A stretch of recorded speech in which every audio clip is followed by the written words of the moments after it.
After numerous requests, the National Institute of Health has finally granted funds to the University of New Mexico in order to test mice for the deadly hantavirus. Although I'm sure the government would have acted a lot sooner if instead of mice, the hantavirus was killing off rich white guys.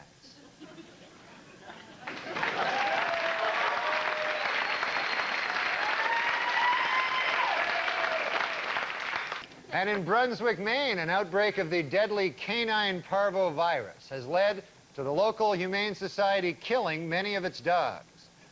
Gee, I wonder if the Humane Society would kill off victims of canine parvo if instead of dogs, they were rich old white guys.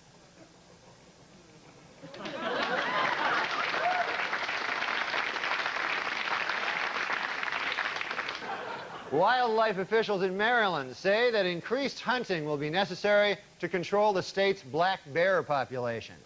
Gee, I wonder if hunting would be the answer if instead of overpopulation of black bears, there were an overpopulation of rich old white men. Yeah. Yeah. Then I wonder. I need your love. You free my mind. I need your love.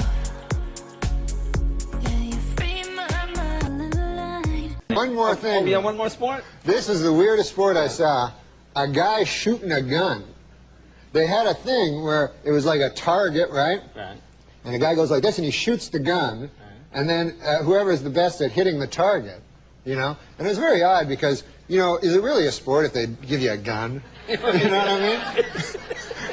Because the gun is a big part of it, you know? Yeah. Like the speed of the bullet and everything, you know? That's mostly comes from the gun. Right, it's the gun. And also, I'll tell you something else, the judges, they don't like giving a bad score to a dude holding a gun. Yeah, you can't, yeah. Yeah, you know, they're deciding their score. I don't know, maybe an 8-6, and then the guy's going, "What? Come on, man, what do you... What's my..." What are you telling me about New York?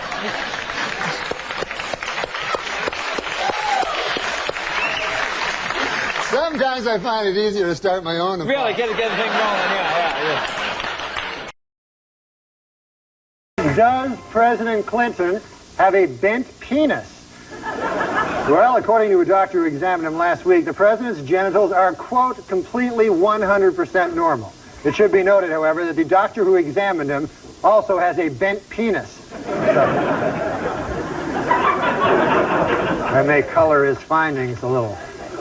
As his last stop on the trip, the president met in Buenos Aires Thursday with Argentinian President Carlos Menem. During the meeting, Clinton asked Menem to continue with economic reform and protect democratic freedoms. Menem, in turn, asked Clinton to show him his bent penis.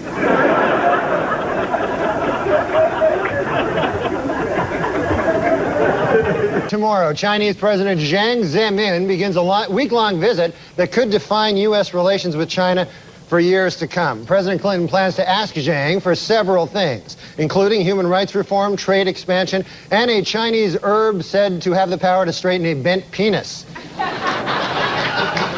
This week, an angry President Clinton demanded that Congress stop dragging its feet on something he has long championed, a medical Bill of Rights for U.S. citizens.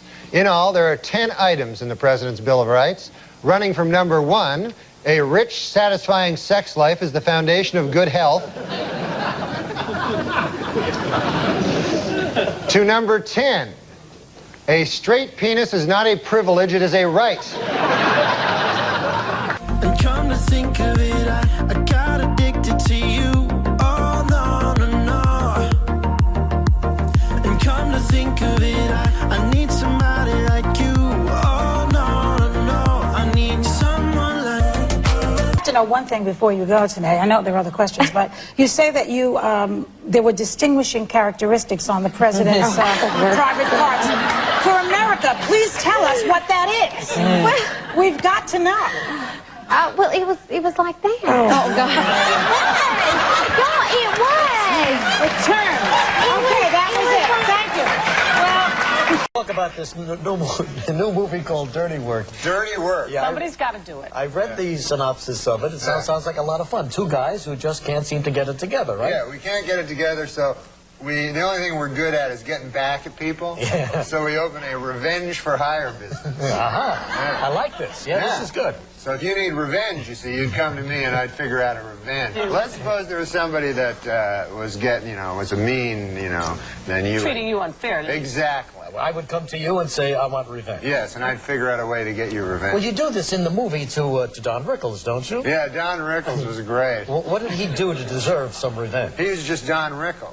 What I love is that I read that you wrote insults for him. He didn't like them at all. He wrote his own insults. Yeah, he just did. We just said, do whatever you want. Yeah, you can't. And he just insulted us. And it was great because it's funny when he insults you and it makes no sense. Yeah. Like he'll just go up to you and go, listen, why don't you go to Alaska and live in a shed with a rake? And you go, what does that mean? You're talking to the right person. He thinks he loves Donald. That's great. Oh, God. So you like acting, huh? So this could be the beginning of a whole new career for you. Yeah. Just like Chevy left Saturday Night Live, went out to Hollywood, became a big movie star. Well, acting is tough. I mean, one of the toughest things is you don't have your own name. Like, my name's Norm, as you well know. Sure. And my character's name in the movie was Mitch, you see? So in the scenes, like, a guy would say to me, hey, we better get going, Mitch. And I go, huh? And then they go, cut, Yeah, right. You're not used to this. Right. So then the next time they go, let's get going, man. We got to get going, Mitch. And I go, yes, me, Mitch. Let's get going. I'm Mitch. And then they go, cut. And Bob Saget directed this. Yeah, well, there's bad news and everything. How is young Saget? He's actually here, right over there. Hey, Bob. Come on over here. Bob Saget.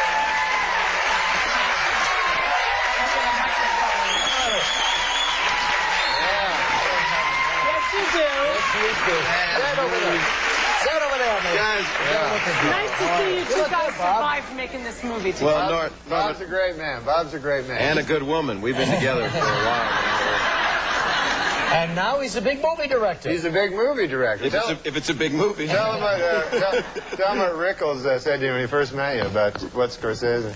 Oh, Rickles actually said, Bob, you're very, very tall. You're very tall. Martin's very short man. That was it. No, remember Scorsese met you when he first heard? He's outdoors. I don't remember. He said, Rickles meets him and he goes, because he did Casino with Martin Scorsese. Sure. And he goes, I just talked to Martin and I told him you were my next director. And he went, ah! Oh, that's He left me a message. He called me at my office and he said, I don't understand. He left this message. He said, I hit 2 in pound and I hit 3 in pound. I don't know how your Jew spaceship works. He says, call me Saget. I miss you. Don Rickles. It's very funny. How is he as an actor? He's really good. Yeah? Big He future? is.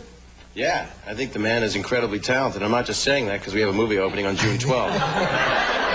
No, he's in full commitment. He says he wouldn't answer, the name Mitch, but he did. Yeah. Not to me, but to other people. Well, you gave it 100%, huh? Now, can this guy become a romantic leading man in the movies? Yeah, he turns me on. No, I think, all kidding aside, I've talked to a lot of ladies, a lot of ladies, and they all say they find this man very sexy, and they think What else do you need? his eyes. They love his eyes. Beautiful eyes. Oh, your beautiful eyes. They twinkle.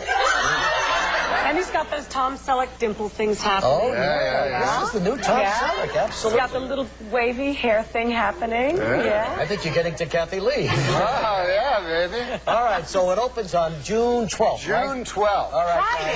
Yeah. They say revenge is sweet. Bob Saget and Norm MacDonald are hoping it is also funny. Saget makes his feature film directorial debut. MacDonald his writing and starring debut in Dirty Work. Basically, two guys who've never done this job before. It's an irreverent comedy that proves getting even can lead to odd situations. They're nice cars. These are luxury automobiles. I got a whole place. They're fully loaded. They're loaded with dead hookers. They're seeing things. Don't shoot this. This is not part of the commercial. Is some jerk making your life miserable? You want revenge? Call 555-0187 and let us do your dirty work. Sort of like Ghostbusters. Yeah, a little bit, but there's no ghost. Just hookers and trunks. Hookers and trunks. Which is good programming in the morning for your family. You've never done this before? You've never done this before? Nervous at all?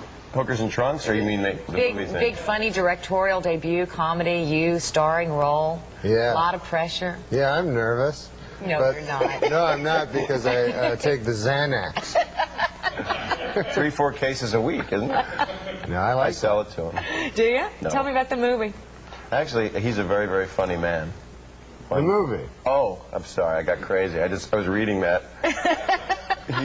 The movie is two guys that start a revenge for hire business because one of their dads, Jack Ward, needs a heart transplant. He's my dad, too. He's both of our dads. You can't say that, though. That's secret information. Oh, yeah, that's the big plot twist. Yeah. So, we give that away later. Let me tell you how The Exorcist ends now. Silence of the Lambs, they kill that guy. Revenge. What do you know from revenge? Do you have any experience in your own life with revenge? Yeah, I always think up revenge is to get back at guys. Like if they screw me over, if they do something mean, you know. Really? Oh, all the time. Like this one guy, man. He would always. What's that? What do you got there?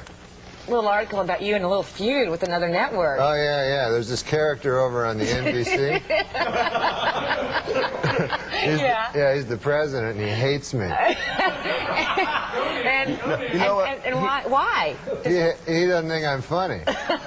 Sorry, I shouldn't be laughing if you're not funny. No, yeah, I am funny. Yeah. He's very funny. I think he just doesn't know you. He's a jackass. What about dirty work, though? What about dirty work? Can I have that? Yeah, as a matter of fact, yeah. That's a good thing. Dirty work is. What about it? It's funny, don't you think? Is it funny? Have you ever done any revenge, little tricks, do little pranks to people to sort of get even? When I was a little kid, I did this thing where I would phone people at random, me and my brother, and we'd go, hello? We'd pretend to be all scary, and we go, my mommy gave this number to call you in case there's an emergency. There's someone at the door trying to get in. There's someone at the door. That's terrible. Yeah, it was funny though.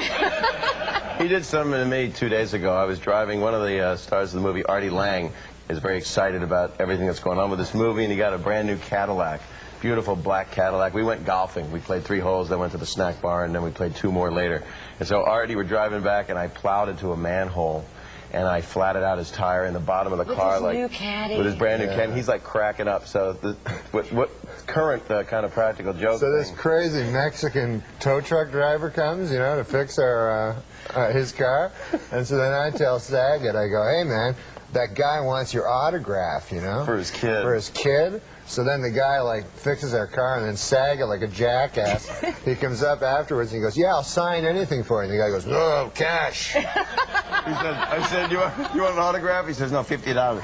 And then he and Artie are like on the ground because I was like, you want my autograph for your kid, right? And he goes, no.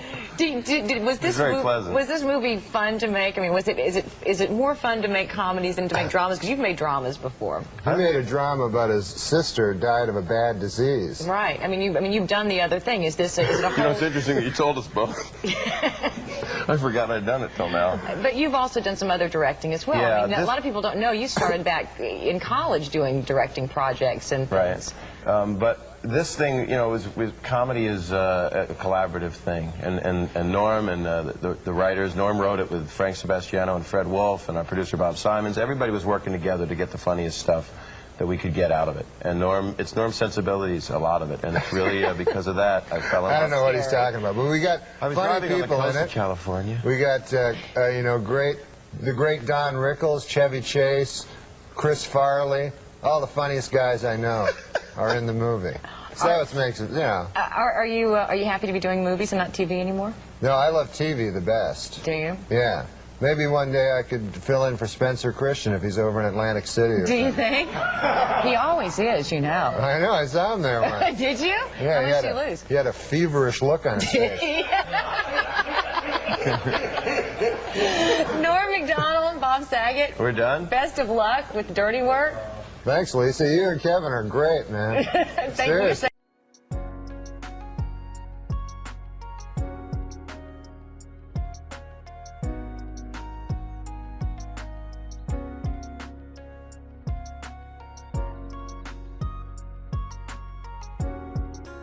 But you wrote a sequel for Dirty Work. I did. And we had the money? Yeah, we were going. That's unbelievable to me. Yeah. And Norm, I didn't think he was going to die. And I didn't know. I was going to say, did you know? I mean, you know, writing a sequel that stars a guy who's got leukemia is not a smart move. So when nobody knew, and he wanted it that way, and I think it was also him being a gambler at heart. You know, with life, he thought he could get through it. And by the way, he was told he was going to. So I think it's those last few weeks. I think he was really thinking he was going to beat it, and we were set to go. And so you were going to be getting the phone call. Yeah. And I told you that when I was in New York, and it's really good script. And he and Laurie Jo Hoekstra, who I love. Yeah, Lojo, the great LJ. She's just great. I guess when we did Dirty Work, I was more the guy that wanted to be liked, and that ain't the club you do it with. You know, you don't have, you know, Frank Sebastiano and Fred Wolf. It ain't social. It's making the best movie you can make. And right. That movie was, you know, people that love it have to know that writing good comedy is hell. You know, it's really hard work. And that's why I think the movie resonated. Right now I'm trying, and we'll see what happens. I'm trying to make the R-rated cut for Norm, you know. Right. To do that, because 7 minutes are missing. So no kidding. Yeah. Remember you guys had I can't give it away if it comes out. Well, it involves donuts. The donut scene. Yeah, right, exactly. And there's more than that. But you know, the prison scene's a little bit different. yeah. And I can say what it is. The prison scene, Norm gets fucked in the ass. And as you do in prison. Listen, I've been there. No one always gets fucked in the ass. Believe me, that would be I'd be a hard date to deal with if that happened. Well, for you, it's like looking for Waldo once you get in there. But anyway, you know, Norm says after he gets fucked in the ass, you know what hurts the most is the lack of respect. That's what hurts the most. But the other thing hurts the most, the anal rape. Right. And that got cut out. But we used a wide shot, and amazing that it worked. That and the other thing. Right. And I had Norm loop it, and he went, God, looks like I said that. So he didn't. You said anal rape, Norm. And so hopefully we'll put anal rape back in where it belongs in Dirty Work. Anal rape belongs no further than your friendly podcast and your friendly movie makers. When I first came to Hollywood, my goal was just to get my name on there. You know how they write the names on the comedy store? Like, I got my name on. You got it on there? How long ago? Yeah, about a year, almost a year ago. A year ago. I'm 61 years old. I never got it on there. You never got it on at all? No. We'll make that happen. I don't think so. I'll bet you we could. It's got to be bigger than the rest now. Well, let's see what I can do. I don't like this when they make those dirty drinks. Dirty nowadays. Sanchez? Dirty Sanchez. That's what you drink. What dirty drinks? No, they say like pink pussy, like the pink pussy. You don't have to be dirty, but the guy doesn't realize there's a TV camera aimed at him. This is like your little brother. God damn, man. You have such control. You were on a show that almost was the precursor for. Oh, it definitely was a precursor. That's a good word. Yeah. Because that's in Breaking Bad. But Yeah. also Weeds was like kind of broke down the door for Breaking Bad. Broke down the door for Yeah. Breaking Bad, he says. And he's the post-cursor. I got nothing. He's just the cursor. I'm just cursed. God damn, no, your words you use. Pussy. You can say... What was another dirty drink? What were you thinking of? I don't know shit about golf. $25,000 a week he costs. Is that right? What? He says, really? Well, we also have to take a break. Are you kidding me? It says it right on the monitor. We have no sponsors. Oh, I thought we do have a sponsor, right? You know what's amazing that I didn't know? We have no sponsors. It's got word they have to take a break. Oh, really? Yeah. Oh, that's great. Well, let's take a break. All right. Let's take a break. Say it to the camera. How do you take it? Let's take a break. And that's it. That does it? Go ahead, say something to me, and I'm going to show you how I act by reacting. How are you feeling, Kevin? In my head, I'm thinking, how am I feeling? All right. Jesus, that was good. I'm not finished. Oh. Yeah, I'm all right. You? I guess I'm all right. I don't know. Worst reaction ever. Doesn't even know how he fucked. But whatever, you know, you need a sidekick. You have a sketch that you wrote that gets like on at 12:55. Yeah. And then Lauren comes, he goes, you got to move this down to 4 minutes. Yeah, how do you make do it 3.5 that? minutes. How is that possible? He says, you know, we could either put it on or, you know, we'll cut it and do it another week. And you know it's not going to get on another week. Yeah. So It's you hard to say, do that. You have to talk fast. And, you know what I mean? No. You don't know what you have to talk fast means? Yeah, I know, but... That happened. How did you guys meet? Did you have to audition for this? We covered that in the Tom Green episode. No, we met at Tempe Improv. I like he's mad. He's like he's mad at you. We covered that in the Tom Green episode. I was saying it to you. I met him when I used to manage the improv in Tempe. I didn't ask you if you managed the improv. I just asked you where you met him. He's good with that. Wasn't Kippadata the guy who went over to? No, that was Kelly Monteith. Kelly Monteith, another one. But these guys were all like established when I came in. What's his name from Richard Chicago? Lewis. That's it? That's how he helps out. he used to do the two-man act with Tim Reed. Tom Dreesen. Dreesen. Yeah. Greta was the best. And the Little Rascals I saw him in. Yeah. Yeah. The book was riveting. And the Flying You didn't Bird. read the book? No, but I heard it. Yeah, you heard it from me because I read it. God damn. That was this a word you kept motherfucker. using, right? I mean, no offense to him, but he's a good guy. He's a good guy. Him and Beretta. Adam, do a joke. All right. A good name for a dog is Syndrome. That then when he tries to attack someone, you can yell "Down, Syndrome." Don't laugh. It's not. I apologize. I mean, it's yeah. That's like it was a little insensitive, I guess. Go about this one. Movie star and award-winning director Ben Affleck has vowed to live for one day on $1.50, or as Adam Egget calls it, a raise. He did the joke and you were the punchline. Yeah, I'm broke. There's going to be a Broadway musical based on the movie Rocky. I don't know if you guys heard about this. In the Broadway musical version of the show, after Rocky climbs the steps of the art museum, he goes inside and spends 2 hours looking at paintings. Yeah, I know, god damn. Goes inside and looks at what? Paintings? He looks at paintings. I like for that. 2 That's a good hours. one. In England, a woman was arrested for throwing a birthday party for her 16-year-old son that included marijuana, alcohol, and strippers. Now she's got even bigger problems. What to do for his 17th birthday. Whatever. You know what my favorite impression that you did was? When Sam Donaldson was on the chair. That was hilarious. Yeah. I loved you as the audience member in the Phil Hartman's Donahue sketch when the women, they were like battered wives or something similar to that. Were you in the, thank you. Were you in the,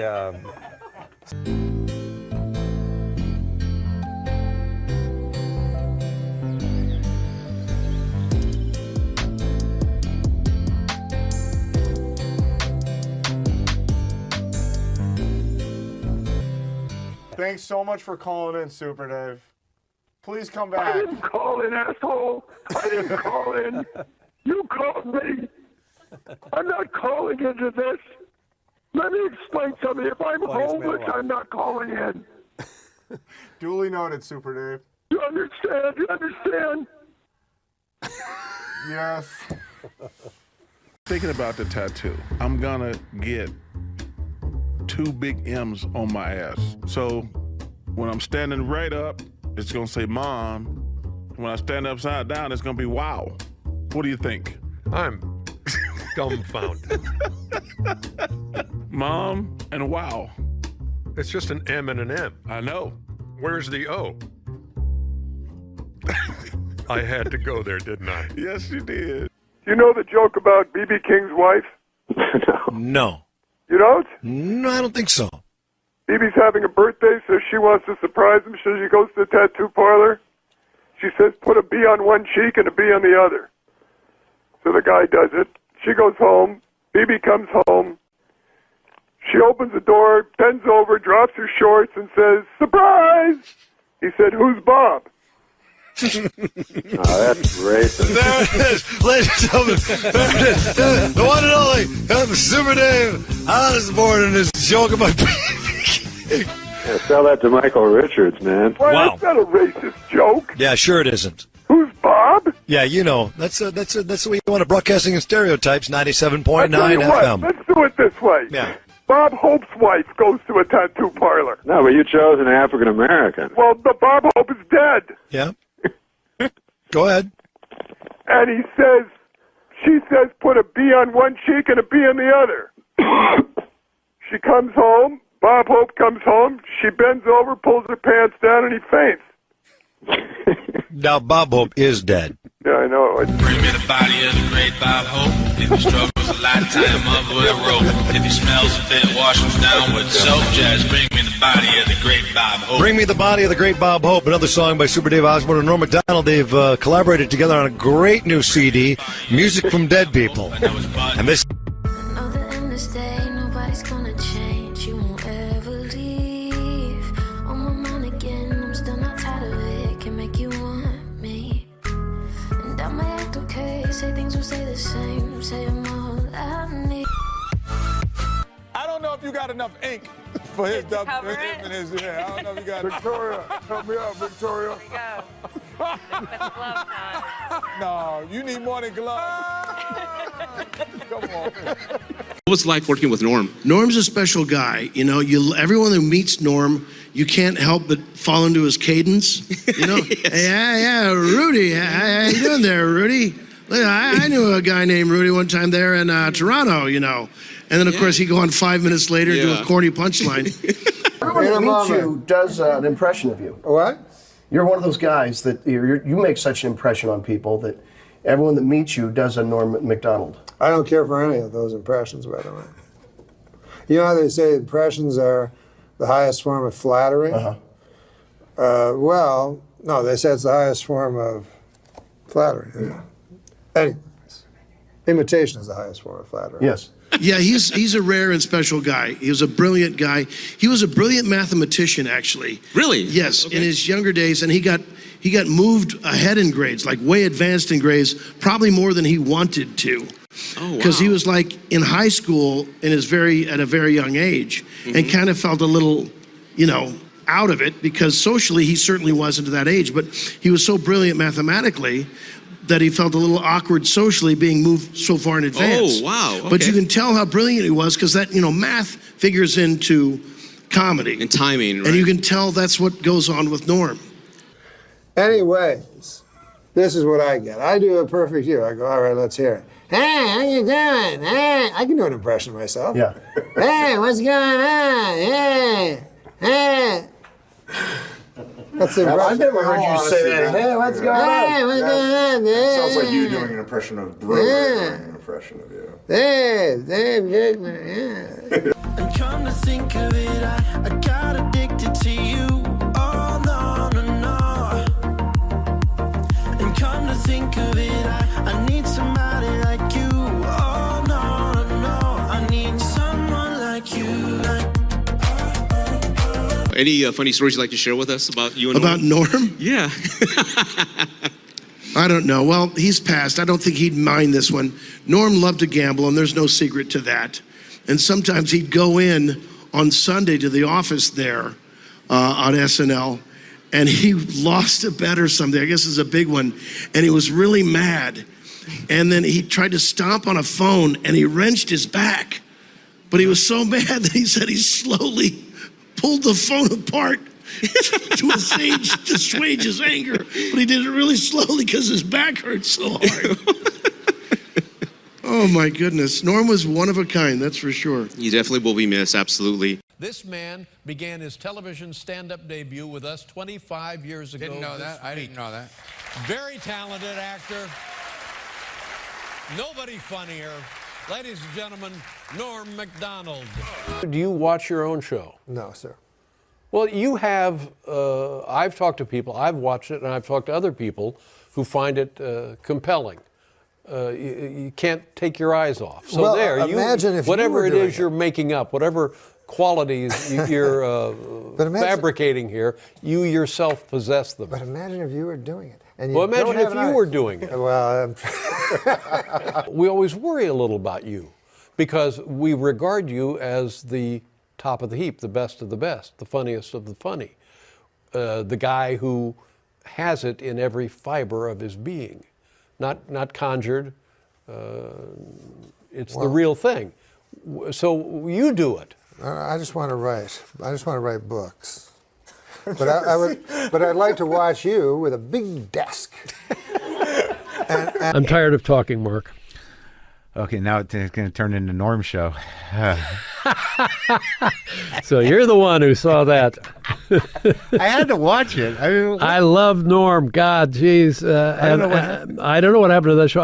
I remember saying to Ted Sarandos, after all of Norm's shows had been produced, I said, boy, I think you guys really got something here. Apparently not. But I loved it. The element that I always admired was the connection to the audience. And his asides and his looks and his pauses were interpreted exactly the way he knew they would be interpreted. And that fueled the ridiculous nature of some of the presentation. And without that audience, you don't get the full measure of Norm. It was like the audience was his partner. Everybody was in this together. I can remember reading his autobiography and enjoying it, but being greatly disappointed about 10 pages in when I realized it was all fantasy. I want to know about Norm's life, but this was other solar system. Something in him that's unbelievably fearless. What you're describing there, when I would watch those segments, they were delightful. There was something more exciting and interesting about the silence and Norm's joy at having landed the dud. And holding his smile. It was thrilling. It was heroic. You say there's no way we could go back, and that I've broken what we had. Oh, I wish that you would come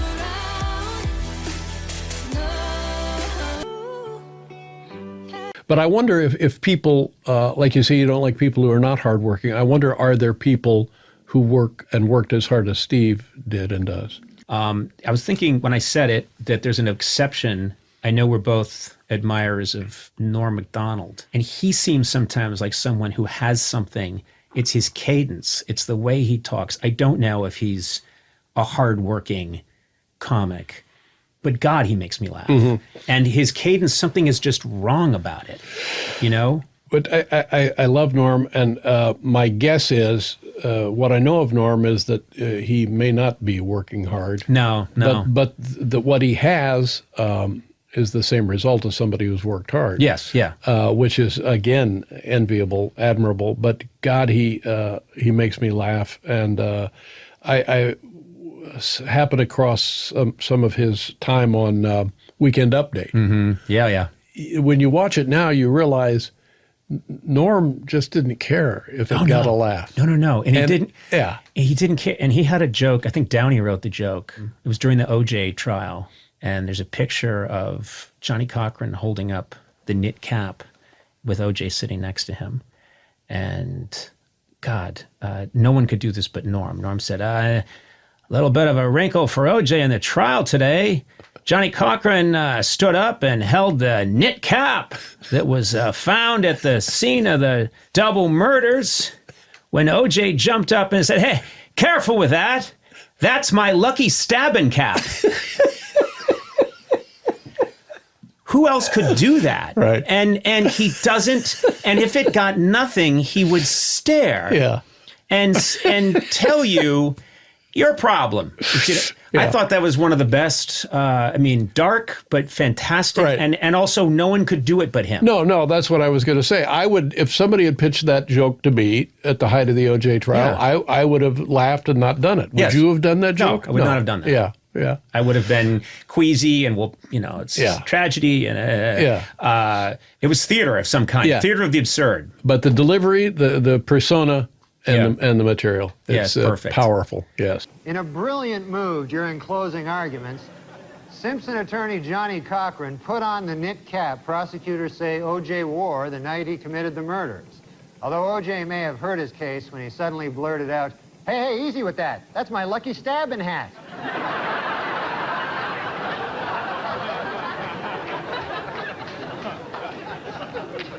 Why did you leave Indiana? Because I had worked at a television station for 5 or 6 years, and I was getting tired of that. I mean, it was fun being on TV. And then I went to a radio station and worked there for a year, and that was right during Watergate. And people would call up and ask me questions about Watergate, and I didn't know. I couldn't answer it. But I met Richard Nixon. No, you didn't. Yes, after he left office. How does it come about that you meet Richard Nixon? We had a guy who worked on our show, Frank Gannon, who had worked with Diane Sawyer as they were speechwriters for the Nixon administration.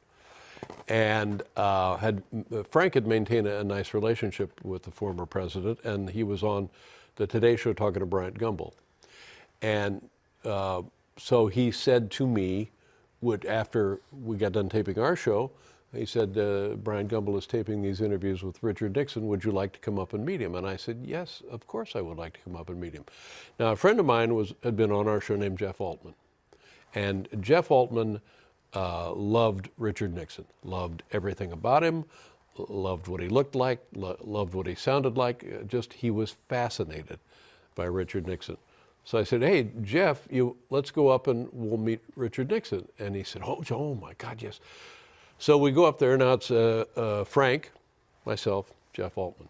And we walk in, and there was a little green room waiting area.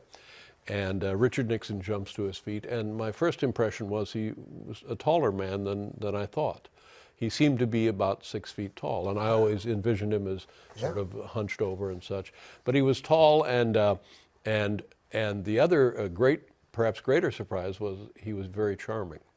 Oh, Frank, he was so happy to see Frank, and he patted Frank on the shoulder and this and that, and we introduced everybody around, and Jeff Altman, and he was talking about Angels baseball and about how much he loved Carney Lansford, and it was going quite well. And then Frank said to the former president, Mr. President, what are they talking to you about? He said, oh, it's the usual deep throat. It's not much of a Nixon. Yeah. They want to know who Deep Throat was. And so he's just kind of fumphering around about Deep Throat, but in a jocular fashion. Mm. And then after that sort of settled down, he looked at Frank right in the eyes and he said, it wasn't you, was it, Frank? And it was just, for my friend Jeff, for me, for everybody, it was delightful. Because he was serious. Yeah. Who knows if he was serious? I don't know. Was it you? Was it Frank? You don't know Frank Gannon. Yeah. I know Jeff. It's so bizarre to think of Frank Gannon as deep. Yeah. Straight to the heart. I went a long time acting like I wasn't broken apart by you.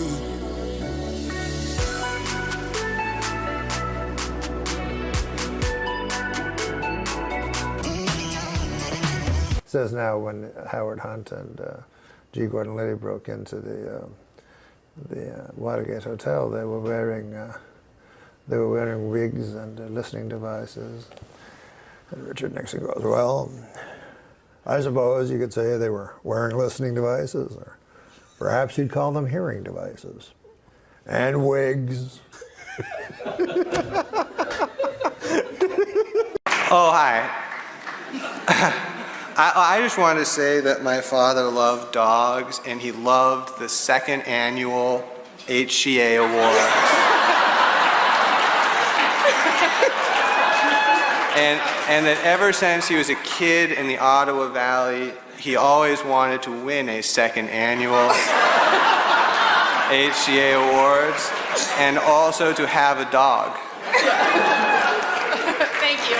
I would like to say to Eugene Levy that there's no reason to be ashamed of your son. My son only this morning punched me in the chest really hard.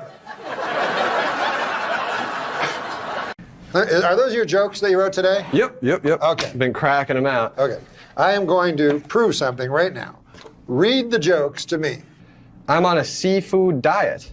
I see food, and if it's a fish, I eat it. Meta. Yeah. So. I hate meta. Wait, well, we'll get a shot of the fire in a minute. Your two sons are here tonight. This is a very, this is great. I wasn't sure if they wanted to be on the show or not. Those are your two sons are here tonight. This is a real fun. I'm glad you guys finally made it up here too. This is great. Yeah, you guys gotta come up here more often. Should. Absolutely. Party. Yeah, this is good. Now, Norm, yeah, are you going to bring your twins up more often? Oh, here now? Yeah, they can come out if they want. Yeah. You mean do a sketch or something? Well, no, I was just saying in the future. Sure. But if they want to come do on it right now. now. Yeah, sure. Do they want to come See on? if we get up and give them the links. You guys don't have to leave, though. You guys No, We'll be here. We'll be in the audience. Okay. They're going to do a sketch. Get off the camera, and I don't know what this is. Oh, yeah. Okay, here we go. Ladies and gentlemen, we are live on the internet right now. We're I should hold the box. trading seats here. Norm's twins are Dylan and Dylan. Dylan, yes. Yeah. Creative with the naming. How you doing, Dylan? Good. How are you? How are you? Wait, is that going to work? I don't know. I don't know what this is. Take a handheld. Okay, there you go. There we go. You're Dylan and Dylan. Dylan and Dylan. Yeah. You're both named Dylan. Yeah. Both named Dylan. Okay, good. Oh, well, thank you. Well, this is great. Yeah. So, Both named Dylan, really? yeah. Very good. Oh, that's good. Both And you've never been up to the show before? Yeah. Yeah. First time. We got to see Conan and this tonight. This is a lot of fun. Double header. Yeah. And you guys have been to my hometown of Ottawa. You have? I have, yeah. Yeah. It's because we're from Ottawa. You know, your father and I grew up maybe only 10 blocks away from each other in Gloucester. Gloucester? He grew up on Jasper, and I grew up on Monson. Those were your streets? If you look on your Google Earth, Jasper and Monson and Beacon Hill are not too far away from each other. Did you have a lot of play dates? No, because we didn't know each other when we were kids. We didn't know each other when we were kids. But then when I was about 15 years old, I started going down to the Yuck Yucks, and Dad was on coming through the Yuck Yucks all the time on stage, and I was a huge fan. And now we're here hanging out. This is a nice little connection here, right? This is you know? What? Yeah. Yeah. Your sons are here. We all grew up in the same neighborhood. I mean, this is, Where should I go? you guys come sit. You sit right here in the middle, Dylan. You sit right in the middle, and Norm, you sit down right here. Yeah. Just like this. Well, why do I have this big giant mic? Okay. Yeah. And look, we have a caller here. That's all Over right. here. I don't want We have a We caller. have Cody on the air as well. Oh, Cody looks interesting. There's okay, a chair for you if you want that too. Oh, you sit on that. That's pretty Where'd good. Steve go? He doesn't want to. He gave up? I don't have any kids here. Cody, do you have a question for Norm and his sons? These broken pieces I hold in my hands don't have a chance to mend at all. Before they get thrown into chaos again, I try to pretend I'm whole enough to stand in this world so What are the best things in your life right now? The best thing is my son. And my son being happy. Ah.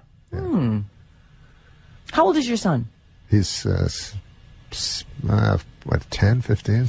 You liar! He's 6. He's a 6-year-old. You just about you had sex in the last 10 years. No, my son's 16 years old. He's 6. No, he's 16 years old. He's 16. So is he a confidant? Do you call him and, do you ever share personal, trials and tribulations and triumphs? I would never do that to a child.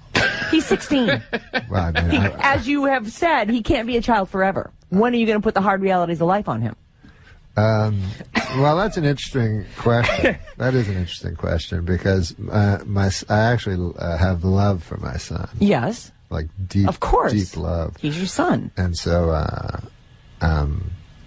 I don't want to damage him with The way you were damaged. With the harsh realities. Damaged. No, I had a great. No, but I broken. don't want to damage him with any viewpoints I may have, because he's not ready yet for reality. I think children aren't ready for reality for a while. But I do tell him that education is pointless and things like that. What does his mother say? She thinks that he should go to college and stuff. Yeah. Yeah. He should. And you're Not like, everyone can grow up don't and be waste a your money. comedian. Yeah, I'm saying it's just arbitrary nonsense. You know, it's. I tell him even the classes he takes now, it's just ridiculous.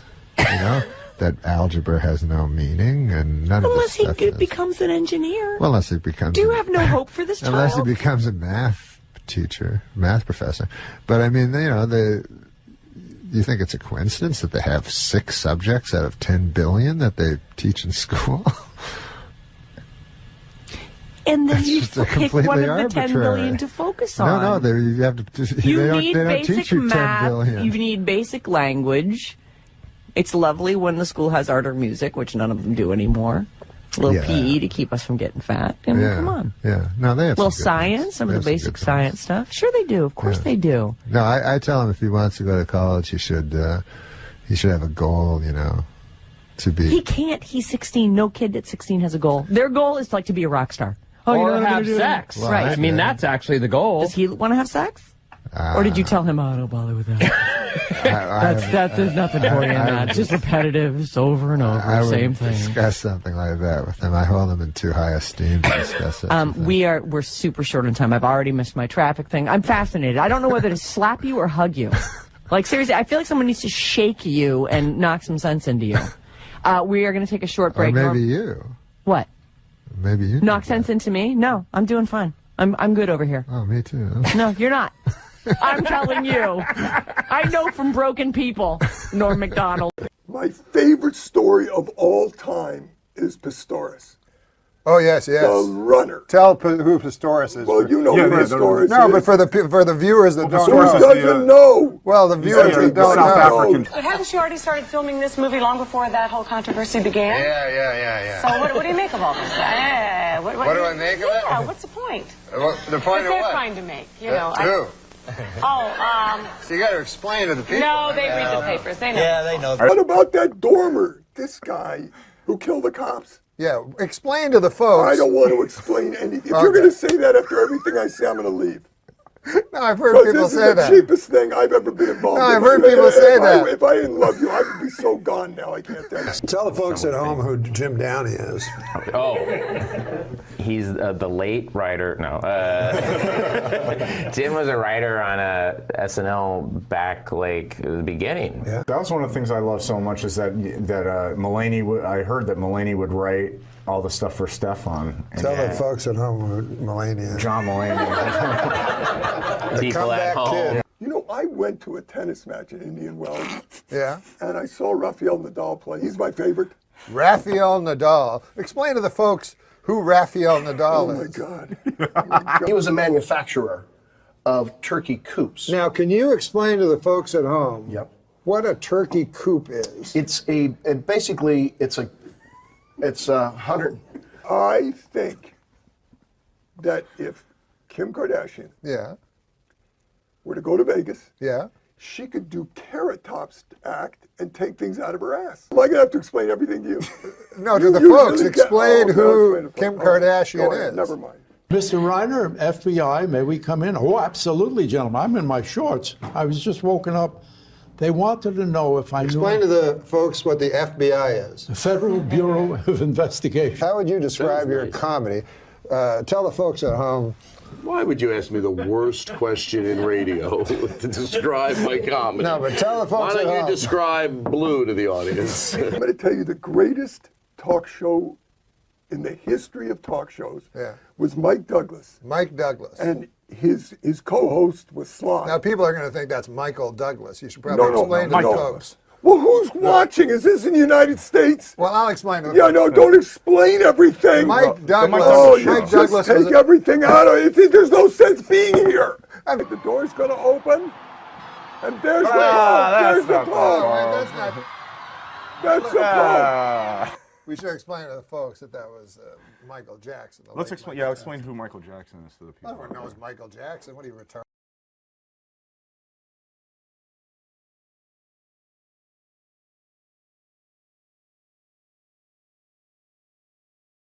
Chris Kattan you didn't like. Kattan's all right. Just we had, when you're in that, it's like being, I won't say it's like being in war, but when you're in a situation, everyone's fighting for themselves. There's another great quick Norm story. Great quick Norm story. Kid, Artie.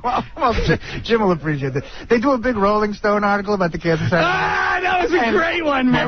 They do a big Rolling Stone article about the cast. I got about a good one. So the cast of Saturday Night Live. Right, yeah. And it's everybody kissing each other's ass. So they ask Norm about Chris Kattan. And it's after pages of, I've never seen someone do better character work.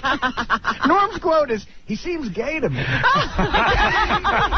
I've never met a guy who said he wasn't gay. He seems so gay. But I guess he says he's not gay, so whatever. Hey. I love that. What about Norm MacDonald? You're at war with him as well. You two don't like each other. Warring with Norm? Here's what Norm said. Oh, good. I got it for you. Another one. Chris and Norm MacDonald apparently hate each other. This is according to my notes. When Norm hosted Saturday Night Live, Chris did not appear on the show. Wow. Wait, when was in November of 97. Oh, right. Norm said of Chris, I don't know, but to me he seems gay. Right. He claims he's not, but I've never seen like a guy who's not gay seem so gay. I don't find him funny. What can I say? Never made me laugh. What happened between... First of all, I don't believe you're gay, are you? I know someone you dated. No, I'm not gay. Yeah, you did. And he's certainly had to have laughed at you once or twice. Right. Yeah, You're exactly. a funny guy. Right. Well, that was the. I mean, your Rolling characters. Stone Some of your article. characters are effeminate, so maybe people will think you're right. gay. Like Mango's, he's gay. Queer as day. Right. So then. Yeah. So is Norm a homophobe? Is that the problem? He doesn't like gay characters? I definitely think he has a problem with But give me the history of this. I love feuds. Okay, let's see. What is, I don't know You exactly. didn't appear on the show for a reason. You just No. I don't. I just think I didn't get my sketches in. It wasn't like I'm not appearing in the show. And when you're on Saturday Night Live, I've heard this before. When you say you didn't get your sketches in, you have to write your own material. If you don't get it in, if it doesn't pass muster, then you're not on the show. Right. Wow, a lot of pressure. Yeah, every week. So do you have to hire separate guys to help you write material? No. I mean they're there. There's people you write with normally. So right, okay.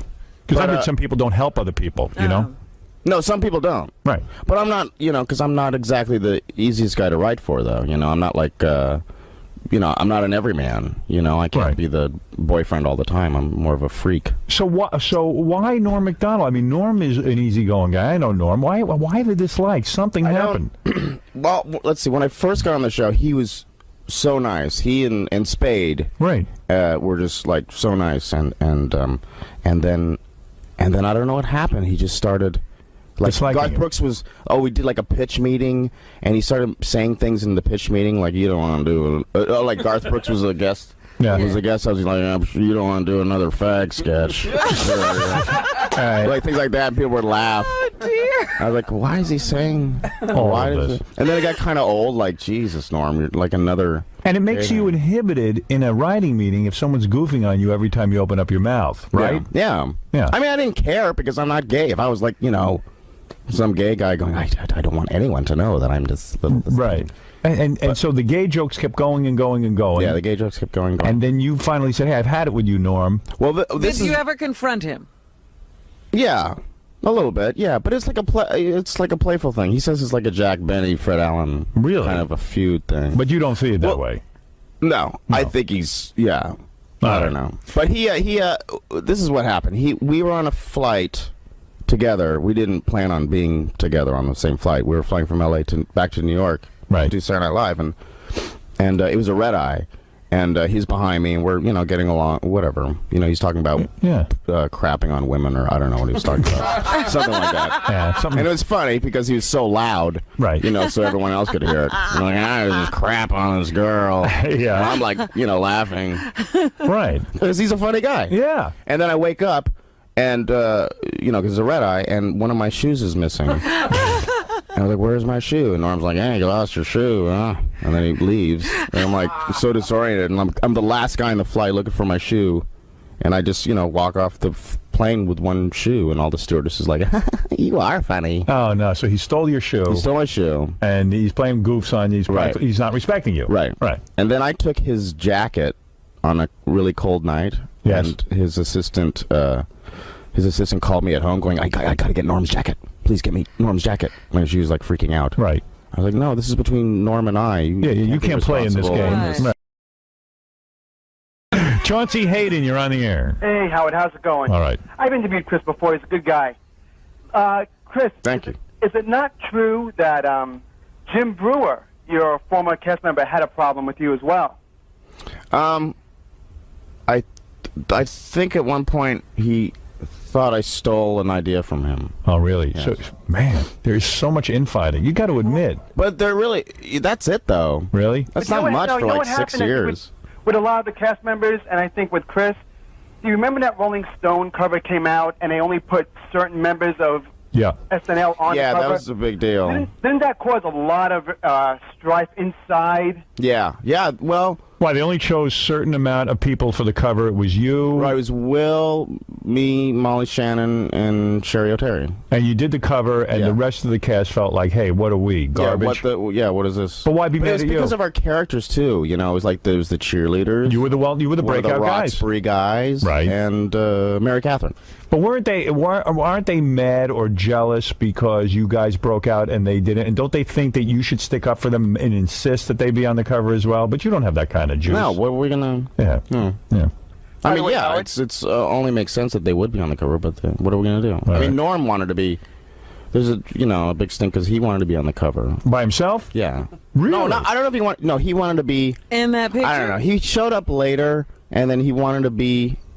He wanted to stand in the middle of us. And you said no. Well, it was just like weird. Yeah, like, right. Why are you like, who are you? Like, here is like my variety show. What? Yeah. So. Yeah, I guess he thought he was the guy. All right, Chauncey, thanks. All right. Artie Lang, go ahead. Hey, Howard, what's up, man? Yeah, hey, Artie. Oh, shit. Yeah, no, I like Chris. I think he's funny. But what he said before about that Rolling Stone cover is wrong. All right, go. Artie's going to defend Norm, I guess. Norm representative. You know you might be wrong. All right, go ahead. No, it's just that, Chris made it sound like Norm showed up begging to get on the cover of Rolling Stone. Oh, no, he wasn't begging. He was just, like, assuming he was on the cover with us. Well, he was, though. I know he was. But he wanted to stand in the middle as well. No. They were begging Norm to do it. And he thought it seemed weird. He didn't want to do it. Right. He thought it seemed weird to stand in the middle of all you guys. Oh, that's true. They definitely wanted Norm to be on the cover because at the time, I mean, he was the funniest guy on the show. Howard, you've said that a million times. I think Norm is hysterical. He is. I already said that. Yeah, and so does Chris. I think Chris... he made it sound like Norm's begging to get on the cover of Rolling Stone. No. You said no. Hey, Artie, do you know why Norm has such a problem with Chris? No. What is his problem? I don't know. I wasn't there when they met or all that stuff happened. He's never really...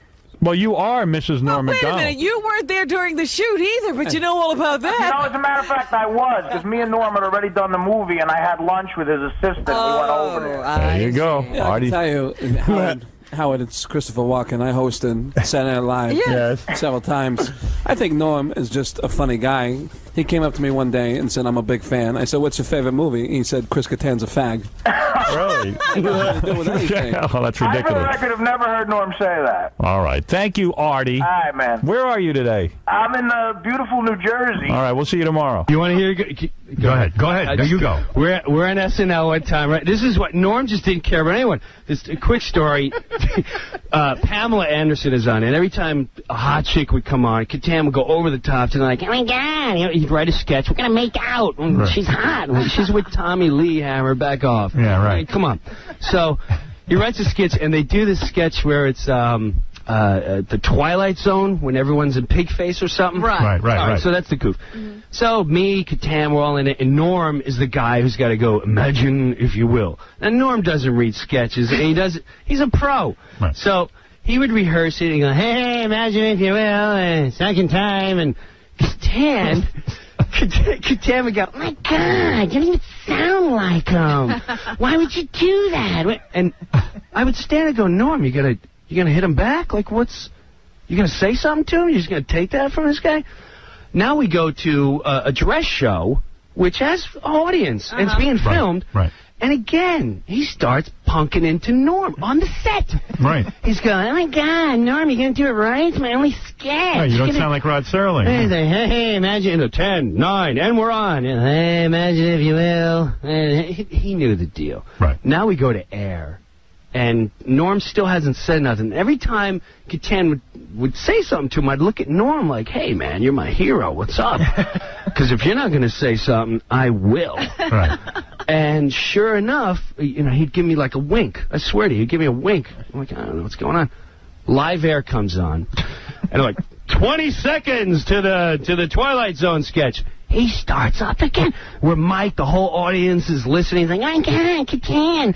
Norm, you better sound like... Oh, God, Pamela, you're so hot. Norm, you're gonna... Pamela, I can't wait if you ever get rid of... 10 seconds! Norm turns to Katan. Right for his head, he goes, hey, Pamela, did Chris tell you he's gay yet? And he's got all this rage because he likes being gay. Everyone, why don't you just say you're gay and you wouldn't have all this anger and be a pester? 5 seconds! And you wouldn't have all this rage and try to interrupt everyone's sketch because you suck this week. And we're on!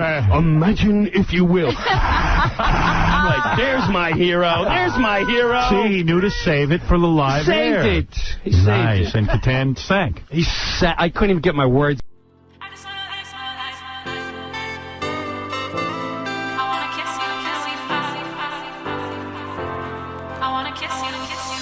You told me that we should go our separate ways. But I just want to live my life without. Yeah, I didn't say what he said. He was saying he was being. He was paraphrasing and being kind. What did you say? Well, Chris is a great guy, but he used to bring around women all the time to the show, Big, tall women, Big bruisers, And he'd say, look, I'm heterosexual. I mean, he wouldn't say that out loud, but that's what that would be the caption on the picture in the New Yorker.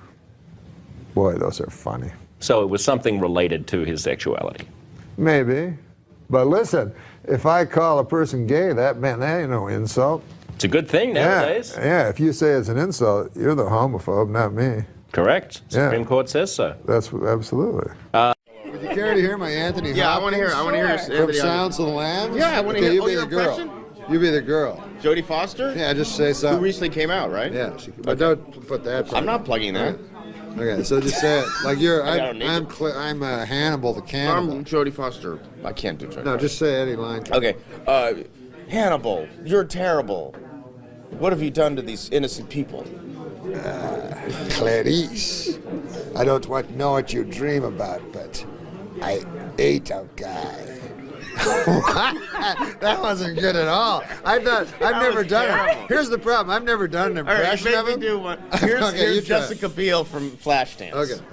So okay, Jessica. Yeah. Man, aren't you getting ready for your dance? Yeah, I gotta go. I got a big thing tonight. It's like Jennifer. That much. My Jessica Biel and his Anthony Hopkins. It was pretty close. They were pretty close.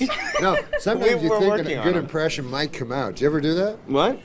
You go, I'll try I didn't even hear what you said. You go, man, I like this guy. I'll try him. Maybe it'll come out and sound like him. It's the first time you try an impression. Like, maybe I could do Cary Grant. Yeah, I'm Cary. Nah, it didn't work out. Didn't work out. Funny, that scene that you guys Daryl, where's Daryl? The scene that you Here's guys my just Daryl. did, the one that you just did. Yes. You did it a few times, so. Yeah, every time we try to mix it up a little, It's good to do it less than more. Sometimes less is more. Less Sometimes is more? It really is. Sometimes more is more when you're talking about fat women, but less is more when it's acting. Yeah, if you're talking about little women, it's better to talk more about them. Yeah, less is less. With Talk women, less about heavier women. But less is more in acting. But with big fat women, less is actually less. More is more. There's no hiding that. It's true. Here's my impression of a big fat woman.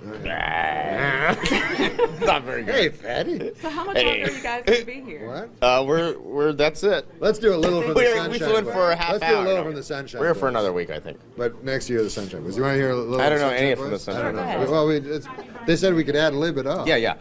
Hey, we got to get together, get back on the road again. See, do a vaudeville act. I can't do that. Why not? Don't you see I got all this paperwork to do? Yeah, you're balder than anything. Wait a minute. If I weren't 70. Let's see. That's good. That was I got all this paperwork to do, and if I weren't 7. Weekend Update with NORM MACDONALD.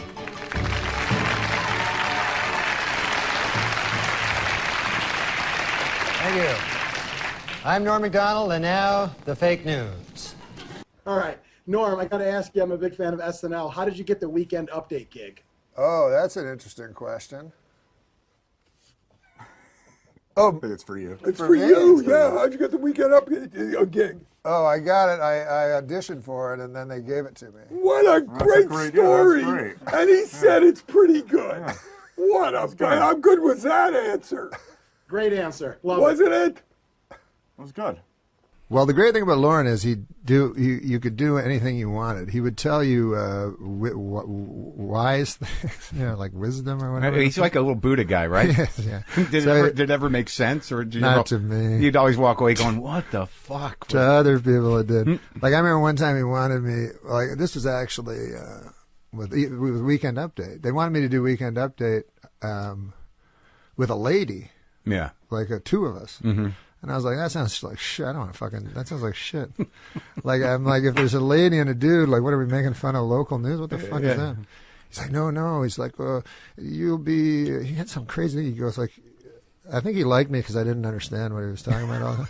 And he goes like, you'll be Fred Astaire and she'll be Ginger. You'll give her the sex, a comedy, and she'll give you the sex. And I was like, the dancers? What? I didn't know what he was fucking talking about. Yeah. So anyways, I go, I don't want to fucking do it with a lady. Let Franken do it. Yeah. So Franken was going to do it? Yeah, it was Frank and me or somebody else.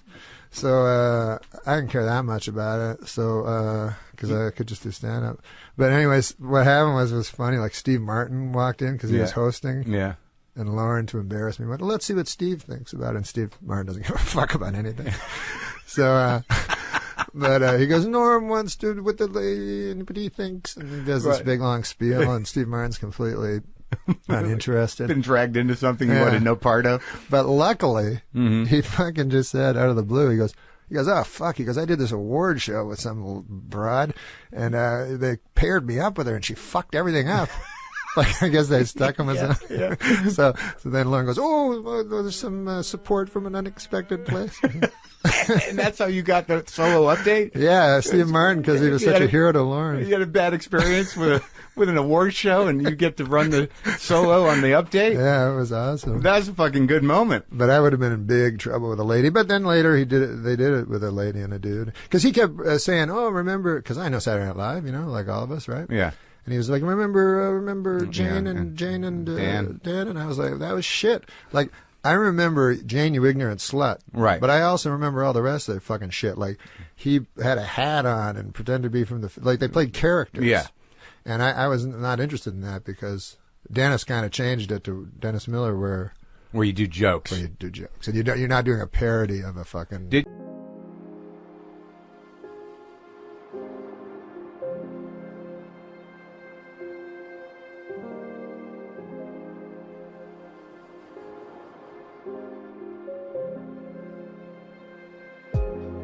Weekend Update with NORM MACDONALD.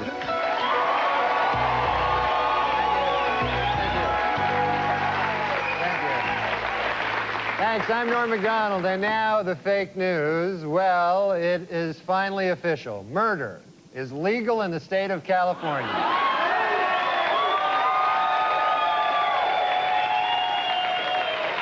Here's the problem with taking pictures. Yeah. Photographers are largely flamboyantly gay. Right. And so then when they take... a good look for them is a flamboyantly gay look. Right. So when they take your picture, they want you to look flamboyantly gay, and then you're like, can I look a little less flamboyantly gay? And they're like, no, this is good. I'm like, I'm wearing a dress. Well, again, it's tonight and tomorrow night. The Comedy Works in Larimer Square. Thanks so much for toughing it out without coffee. It's great to meet fun. you. Thanks a lot. All right, on over. Excellent suit. Thank you. Yeah, it's I just like that one. Brand new. Oh my. Let's get back over to Angie and Chris, please. Wait a minute. Norm, what is wrong, Norm, with flamboyantly gay? Yeah. I ask you. I ask you, Norm. Hit a little close to home this morning, didn't it? Did you see this outfit? Did you see this thing? This is what you should have worn for the headshot, Norm. Come on.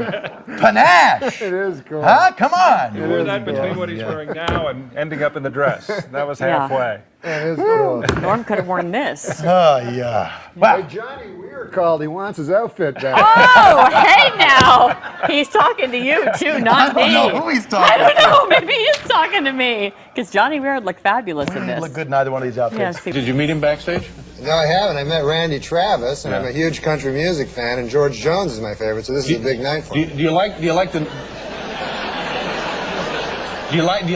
new country or you like the old country? No, the new is gay.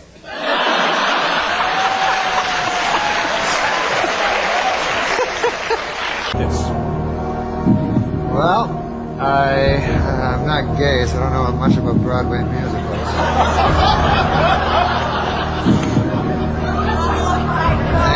And I've been told I can't ask you a question, so I don't know what I'm supposed to do here. It's more than we really wanted to know.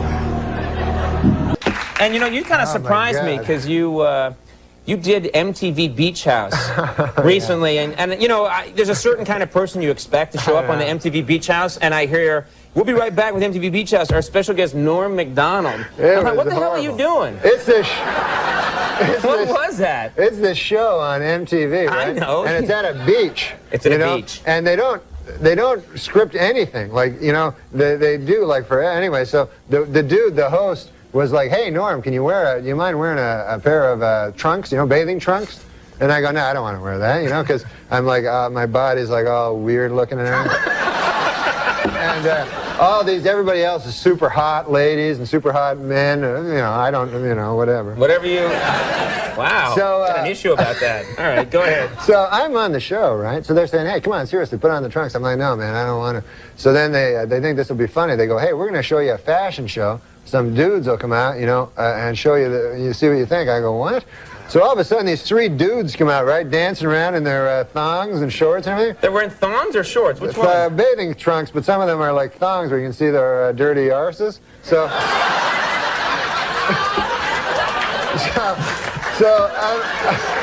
So I'm like watching it, you know, and I'm like, oh, like man. Chaucer. Yeah, go ahead. So I'm like, oh. I guess it is. Okay, go Old ahead. English. So I said, you know, oh, yeah, no, I'm pretending to go, oh, yeah, that's funny, right? And you do a lot of that at MTV, yeah. So then the guy, the host, he goes to this one guy who was very, very, very gay. He goes, what? How do you know that? No, I mean, you had you a know, sign? Yeah, he looked very, very gay. He says to this dude, he says, hey, I'll give you $20 if you lap dance on Norm. You know what I mean? Right. All of a sudden, this dude like, hey, $20. I guess he didn't have much money. Starts running towards me, right? So I look up. Here's this nude, almost nude dude running towards me, right? So I think in my head, okay, man, pretty soon the guy's going to be writhing around on my lap with his ass, you know? And I don't want that on TV, you know, forever. No, it's okay to talk about it, but you don't want to see it. Right. They videotape that, and it's there forever. So, meanwhile, what can I do? You know, you can't hit a guy because it looks bad. You know what I mean? You know? Even though, of course, a woman could hit a naked guy running at him. Sure, that's fine. okay. But a man can't hit him. Yeah. So I have to think fast. There's only a second. So I bolt. I take off, right? You started running, too? Yeah, running down the beach. The guy catch you or no? Yeah, and then I had to come back on. They're like, oh, Mr. Homophobic. I won't let a guy grind his ass into you.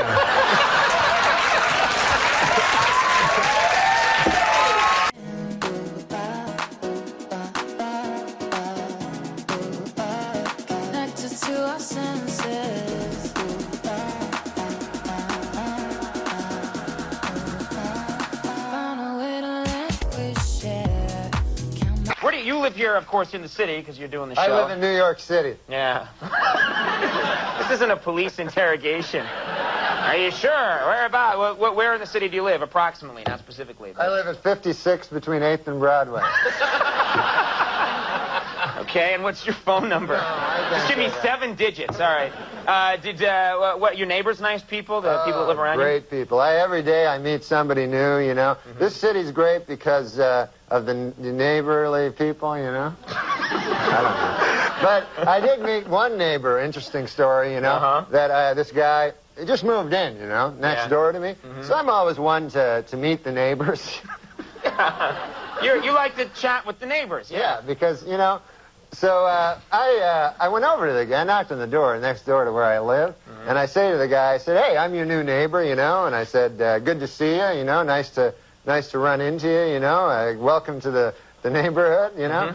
And so the guy, I said, what do you do for a living there, sir, you know, if you don't mind me asking? You know, what do you do for a living? I'm a nightclub comic, I tell the guy. So he says to me, he says, I work down at the University of Science there. He says,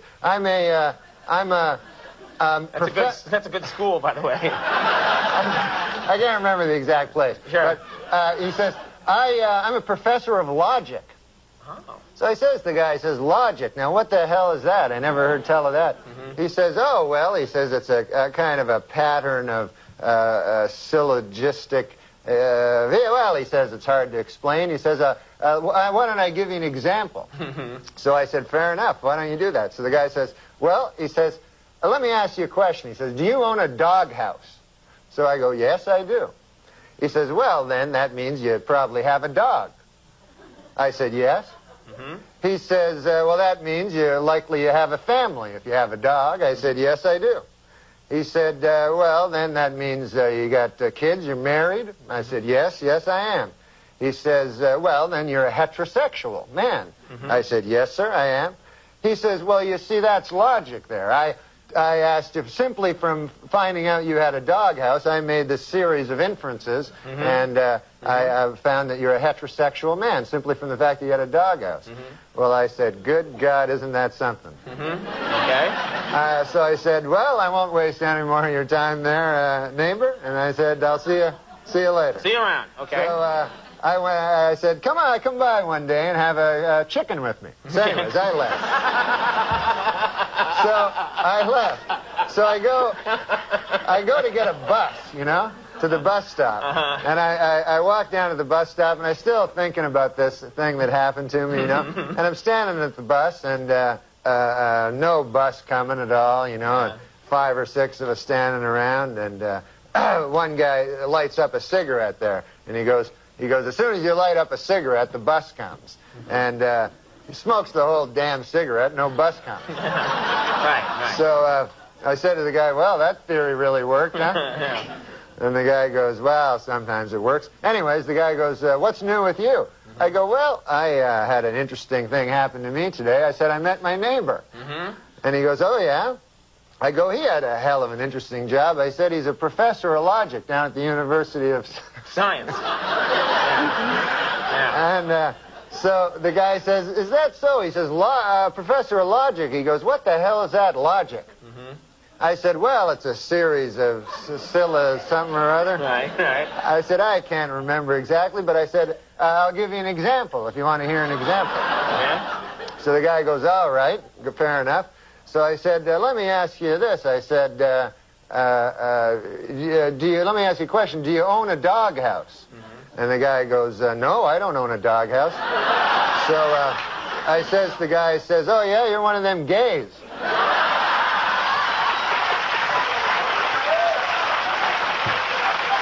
And it worked, right?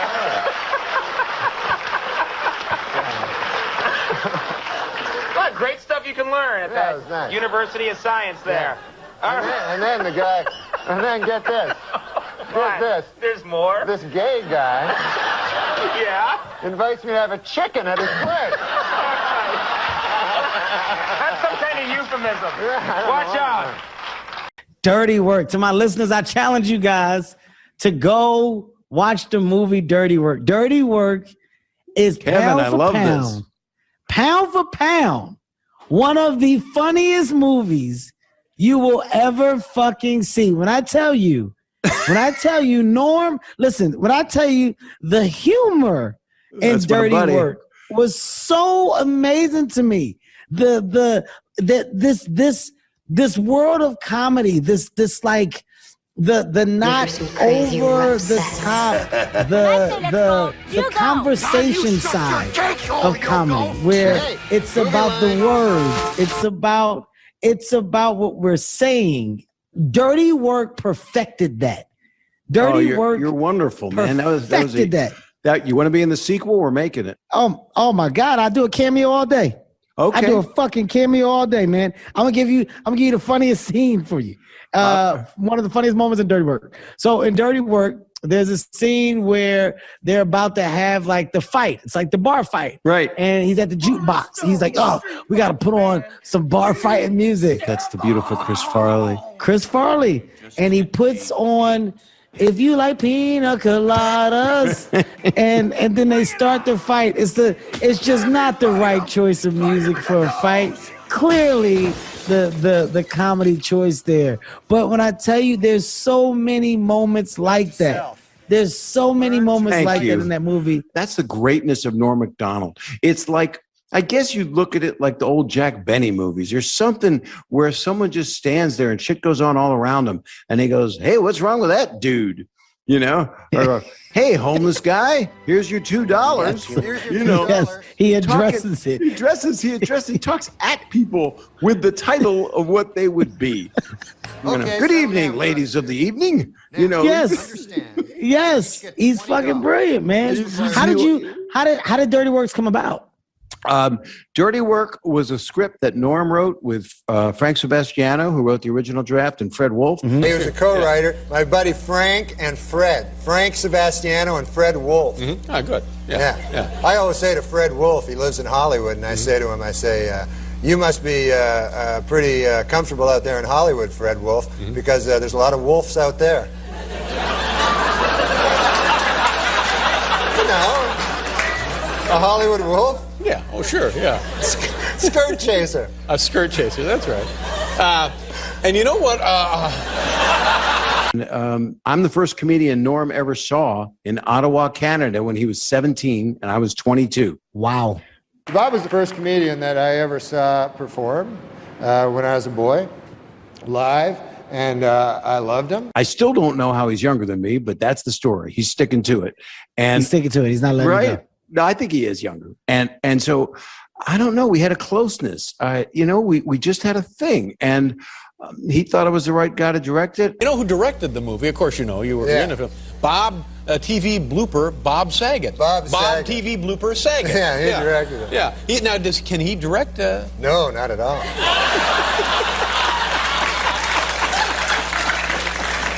Was it just a lot of people getting hit with a rake and stuff? Just bang!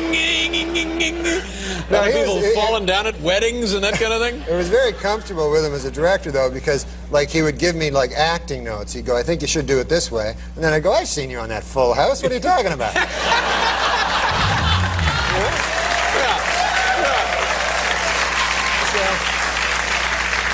So you hired him to direct the movie so you'd have somebody to push around? Is that what it is? No, he actually is very, very funny. Yeah, he's a nice...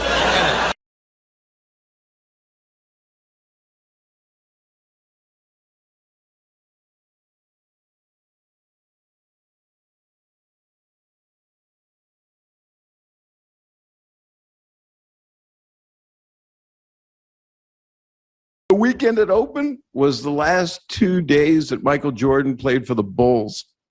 Oh my God. That was like, okay, that's our audience, the 16-year-old kids that watch Norm on Saturday Night Live. But since then, I mean, the praise you just gave it is beautiful, man. And I'm gonna hate for the cameo. I'll come to your house to film it. Listen, I'm dead ass.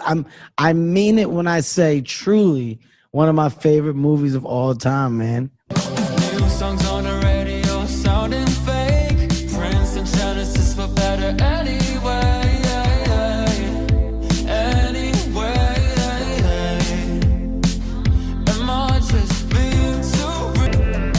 So if I had to say 5, I hate lists and stuff.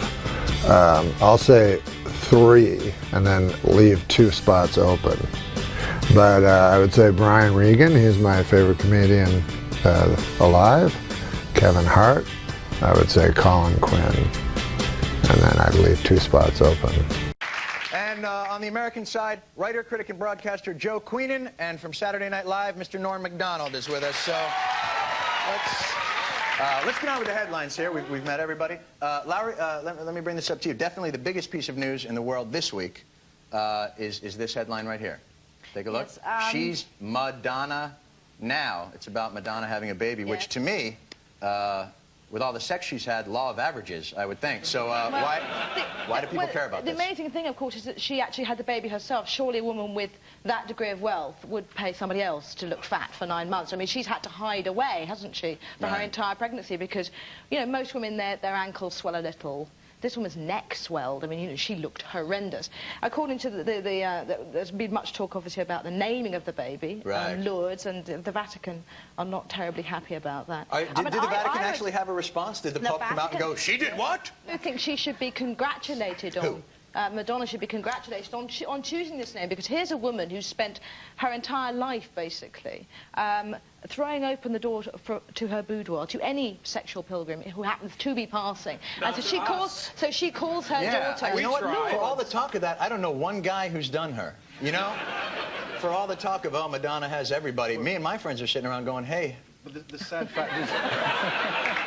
Where's our turn at the deli counter? The sad fact is the one guy who has done her, as he so sublimely put it, he's been told that she's not interested in him anymore. So this guy has got to live with the fact that he's given birth to perhaps the most famous baby in the current times, you know, in the past few years. Our savior. Well, precisely. Everybody knows that. That's what happens to every man after his wife has a baby. This is no exception. I think we've taken a turn for the bitter. Well, I think most women, after they've had babies, are less interested in their husbands for a while because they're tired, you know, they're worn out. Well, plus they've had like a 6-pound thing go through the birth canal. All right, well, let's move on, shall we? Before this really degrades. Joe, this seems to make perfect sense. Here's the next headline. Handguns outlawed. Now, this is in Britain. They've outlawed handguns. Why can't we ban guns in this country? What's our problem?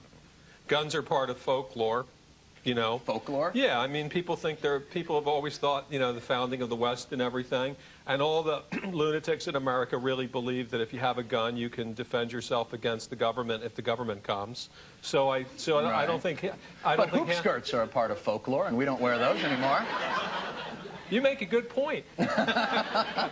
Norm, would you ban guns if you... No, not in a million years. I got a gun. I own a gun. All right. That's a bit worrying, don't you think? Well, guns, you got to have guns on account of, what if another character has a gun, you don't have a gun? Now, that's an interesting point.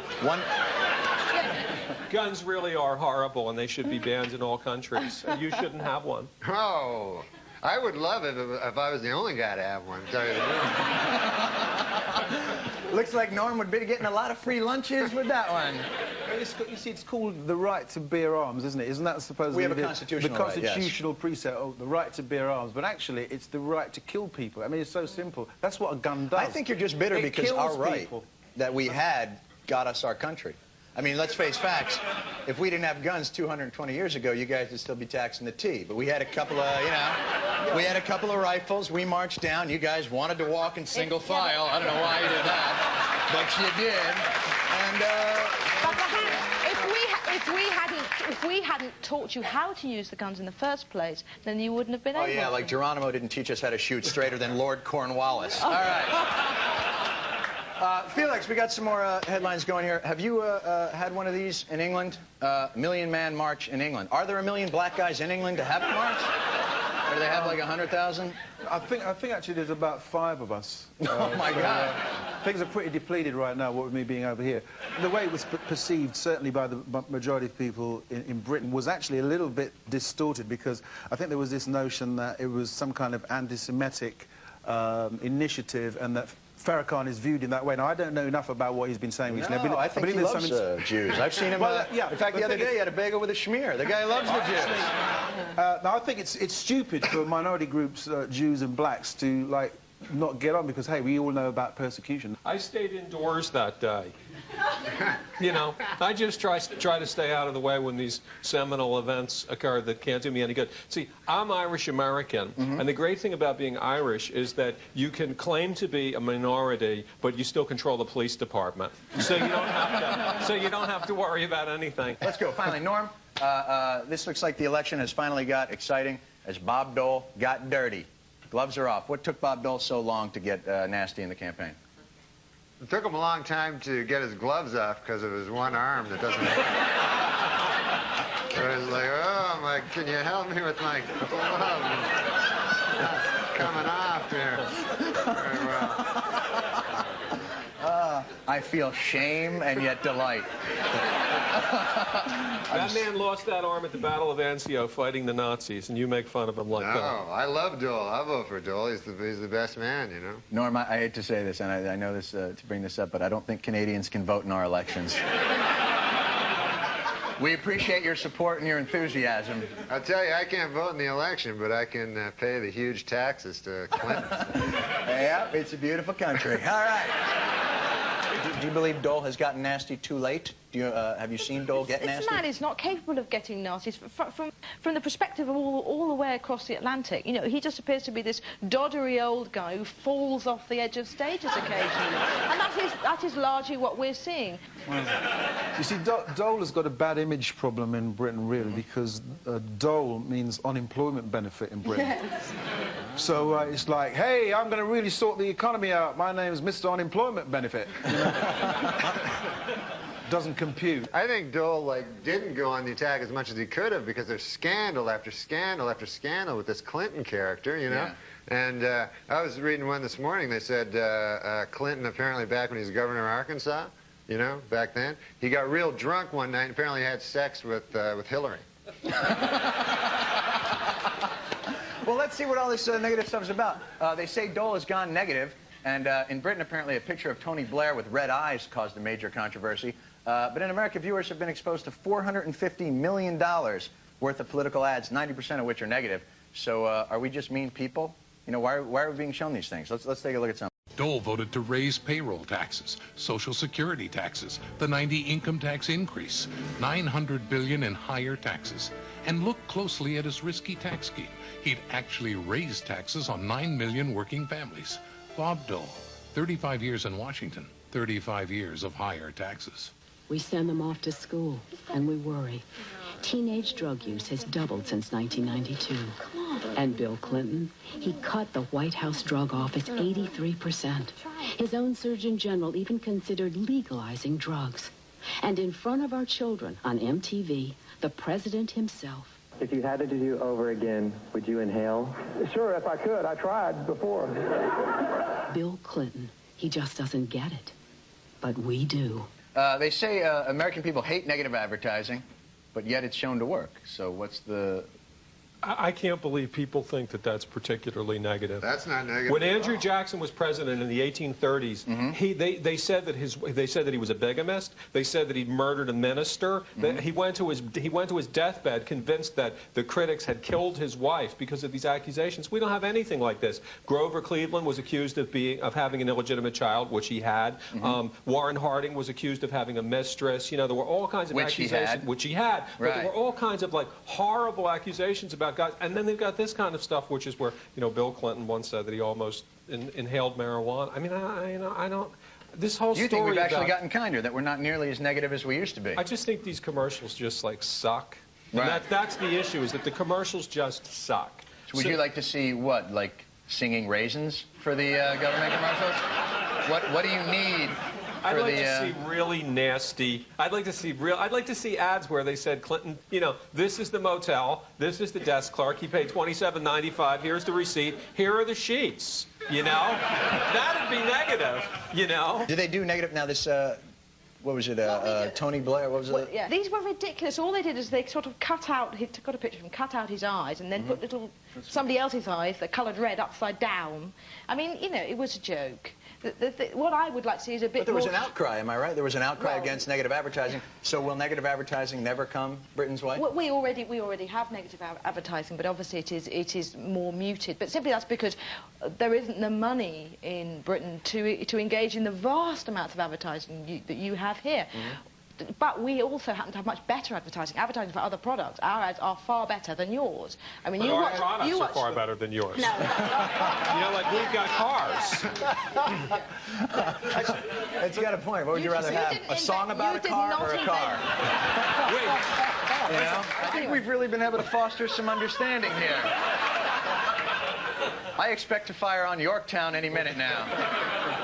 I think You're what's whinging happening- again. The thing that's happening that we are sort of catching from America, which is rather worrying, is that we're starting to do these fake documentary type ads for politicians, and they're all the violins are playing, and that, I think, is about the worst kind of political advertising, because you basically you want to throw up as soon as you see it. What would you rather see for your party political broadcast? Would you rather see a guy come on and go, we don't know what we're doing? I like that ad where they go, hey, check out this guy's eyes. Look at them. Yeah, but you see, I think, if you're in an environment, which is the case in Britain, where political analysis or acute questioning of politicians takes place a lot by journalists, where, for example, even the Prime Minister can go into a television studio and be really grilled seriously about what he's done. And sometimes to the point where it happened a couple of weeks ago, a politician was so badly grilled by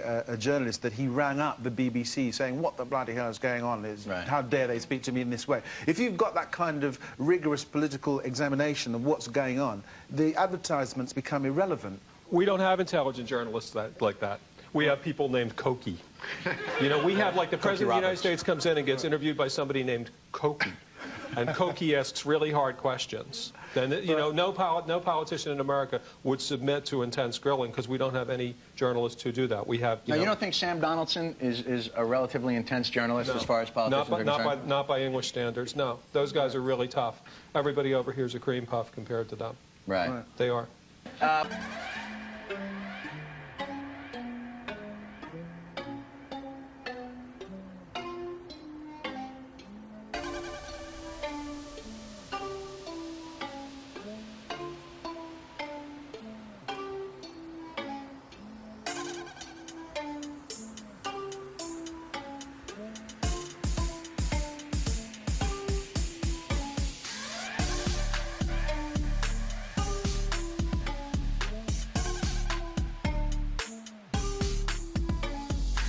While Americans are pessimistic about politicians improving their lives, they're very optimistic about books, audio tapes, and videos improving their lives. Yes, the self-help movement is alive and well, with many Americans believing, I could do anything if I only knew what it was. We asked Lori Pike to go and talk to some losers who buy this kind of thing. How do you create an extraordinary quality of life today? All right, let's see what we got here. Handbook of coping, that'll be useful. Panic no more. Nasty people, how to stop being hurt by them without becoming one of them. I'll try. Don't blame mother. Listen up, girlfriend. Lessons on life from the Queen of Advice. I am right, you are wrong. Definitely take that one. The Anger Workbook. I'll start with lesson 1. With all these books, are we really coping with our problems, though, or are we just thinking up new ones? Well, I have a collection at home myself, and that seems to be the only kind of reading I do these days. My feeling is so strongly that while you have oxygen in you, that the whole point of being on planet Earth, why we all really burn to get here and to incarnate into these families that are so troublesome, is to work things out. I bought the book because I feel like there's something in my life that has been holding me back success-wise in my career. I'm an actor, and it's helped me a lot, actually. I just finished shooting a film, and I just booked a commercial just now. People collectively again are saying, you know what, I am entitled to a healthier, more fulfilling life. I am entitled to love. I want to have a career. I mean, look at this section here on ethical business and right livelihood. I am entitled to love my work. I am entitled to have friends that I adore. Did you think and grow rich after you read Think and Grow Rich? Absolutely. You did? Absolutely. I created my company 4 years ago, right after I read Think and Grow Rich. So I bought a self-help book to help myself. It works. Personally, when I see people reading self-help books, I'm always a bit suspicious of them, especially the ones that say get rich quick and how to, like, enter your inner self in 5 minutes. Earth is an anagram for heart, E-A-R-T-H, and heart being H-E-A-R-T. Everyone on Earth is working on their heart chakra center. What is the #1 killer? Heart disease? I'd like to see more of self-help. I'd like to see more security in the bookstores. That's what I'd like to say. I really think that 30% of the people in any society are jerks. And you just want to try to keep that potential down, that number down. 30% of the people... 30%. Obviously, Nazi Germany had a higher percentage. Right. But 30% of the people in any society are jerks. And as long as it doesn't go above 30%, that's okay. So people reading these books are jerks. So don't worry about it. If it gets up to like 50, 60%... So these books are not helpful. They're not making us So happy. they don't have any effect on really cool people like us who have our lives totally together. So that means like one of us is probably a jerk. Although these books are starting to sell in Britain now, the one about women are from Venus, men are from Mars is doing very well. Which, by the way, is not true.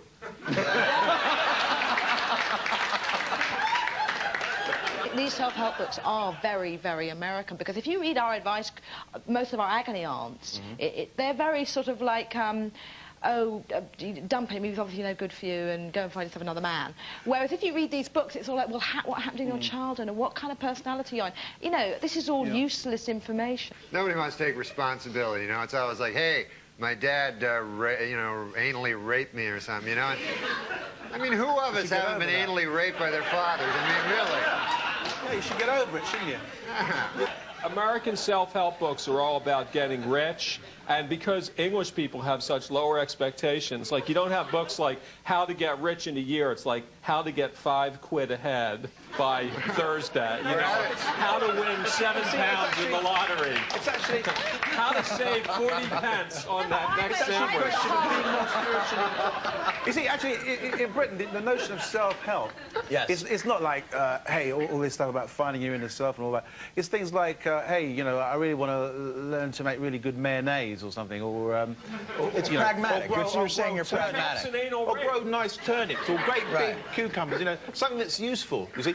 There's a whole notion that, well, do you think it's the context of the society in that we've had it so easy here in America that we've had a chance to become this self-involved, whereas, let's say, for instance, Britain, or, for instance, Japan, where they had an atomic bomb dropped on their heads. If you have an atomic bomb dropped on your head, it's hard after that to go, well, I'm afraid to love. You know. I was surprised to see on the film that there were men buying these books, because certainly in Britain you'd never get a guy buying any of those books. In England, you're encouraged to be emotional about very little, or to express emotions about very little. One of the things you can be emotional about is sport, occasionally, football particularly, or animals. You know, you can get excited or emotionally in touch with that.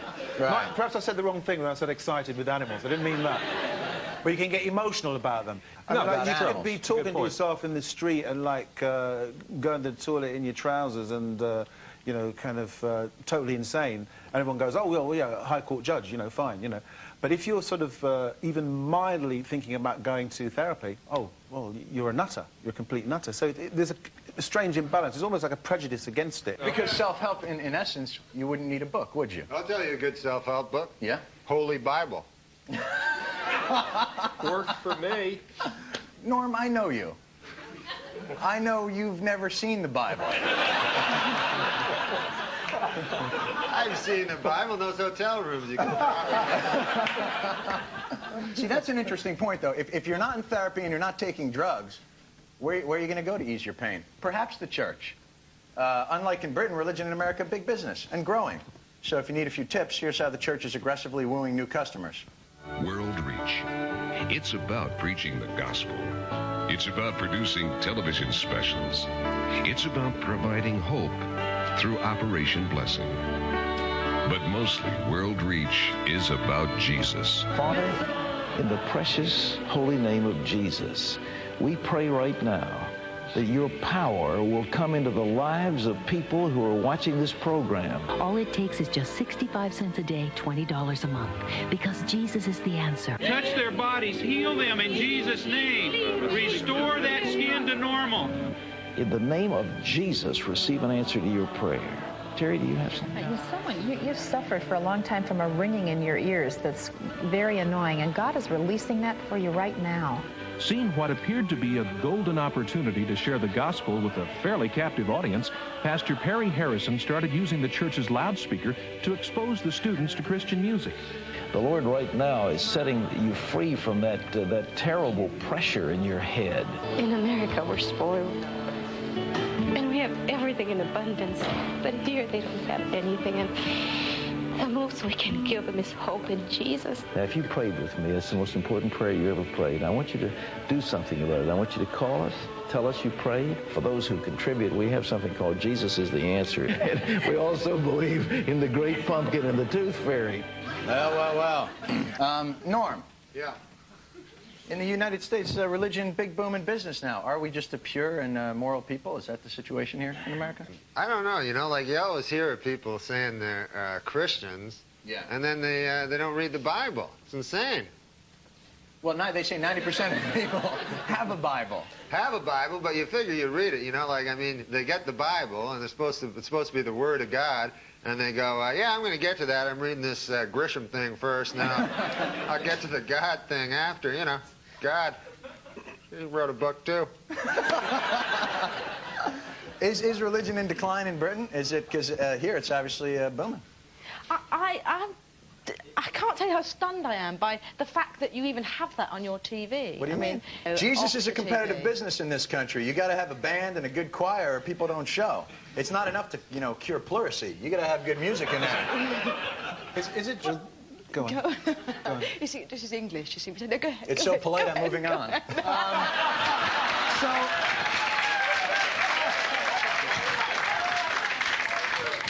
I'll tell you what I think about religion in this country. Please, Joe. I'm gonna settle it.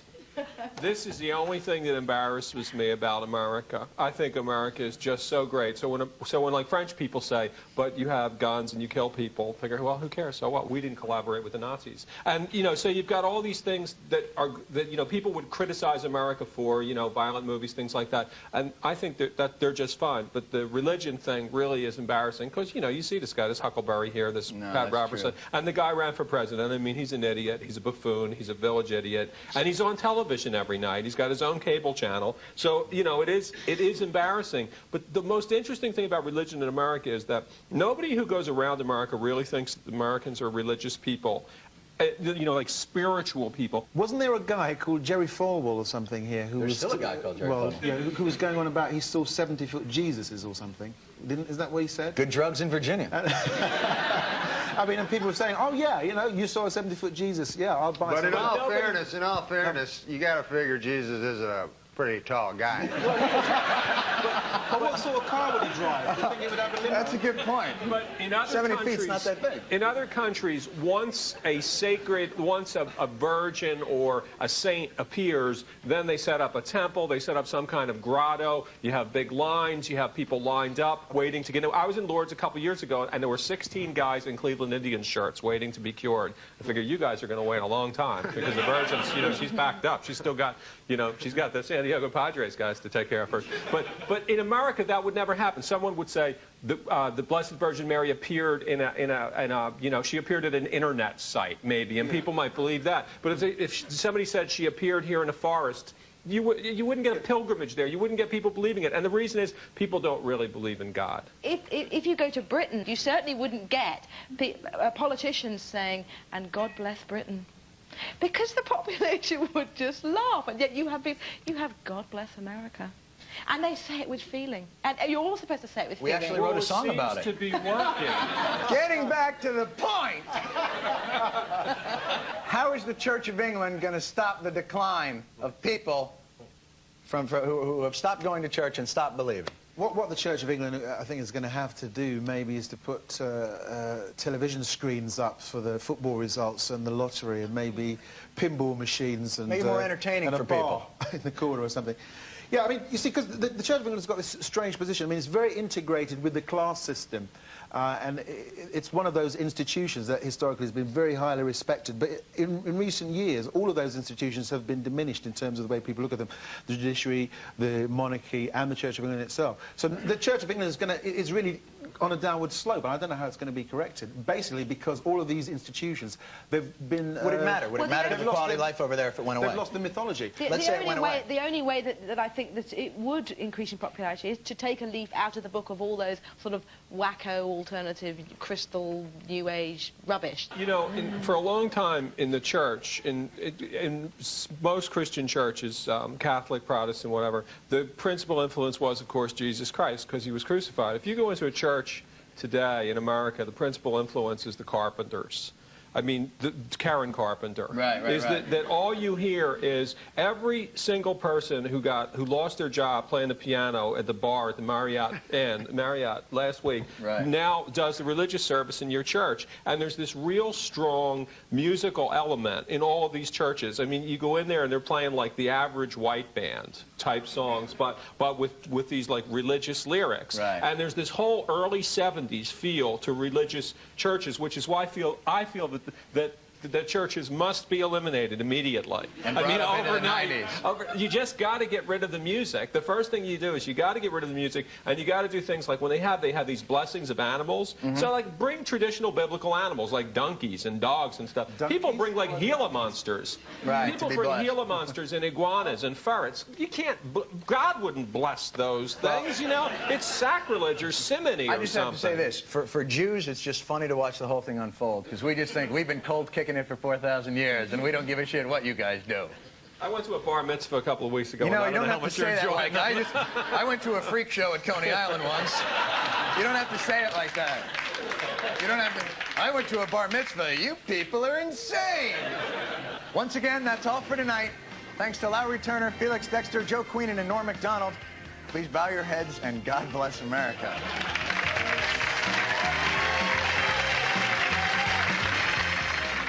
And there'll be more burning issues from both sides of the Atlantic in 2 weeks' time.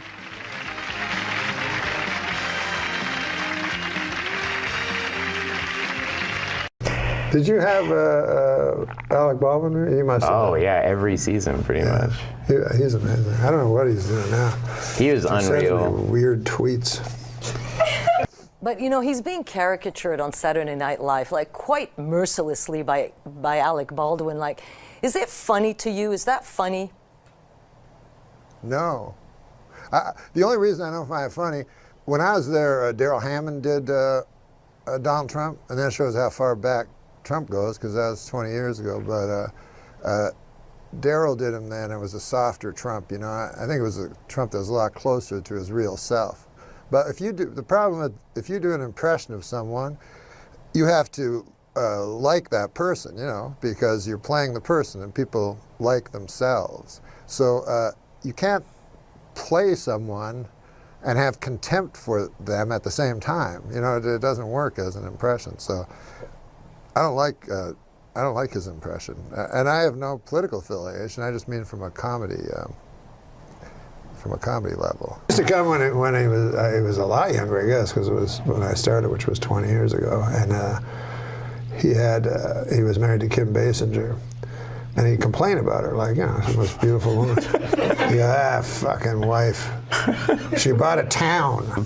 He was mad because she bought a town. A town? She bought a whole town? Oh my God. So their credit score went down a little. Gosh, Robert, I can't tell you how great it is to have you on the program. You know, the work you've done over the years, just top notch. It must make you very happy. Huh? A little bit, yeah. I saw Marvin's room, and I have to say, just a fine piece of work. Robert, it's a great cast. You got Meryl Streep, Diane Keaton. Oh, and you know who I particularly enjoyed in the film was Chong. Yeah, he was good. He was very good. We're filming Taxi Driver. Marty turns to me. He says, "Oh, let me guess. Probably said this. Probably, yeah, you enjoy the shrimp? Yeah, you enjoy the shrimp? Hey, you know who I bet really enjoyed the shrimp? Chong."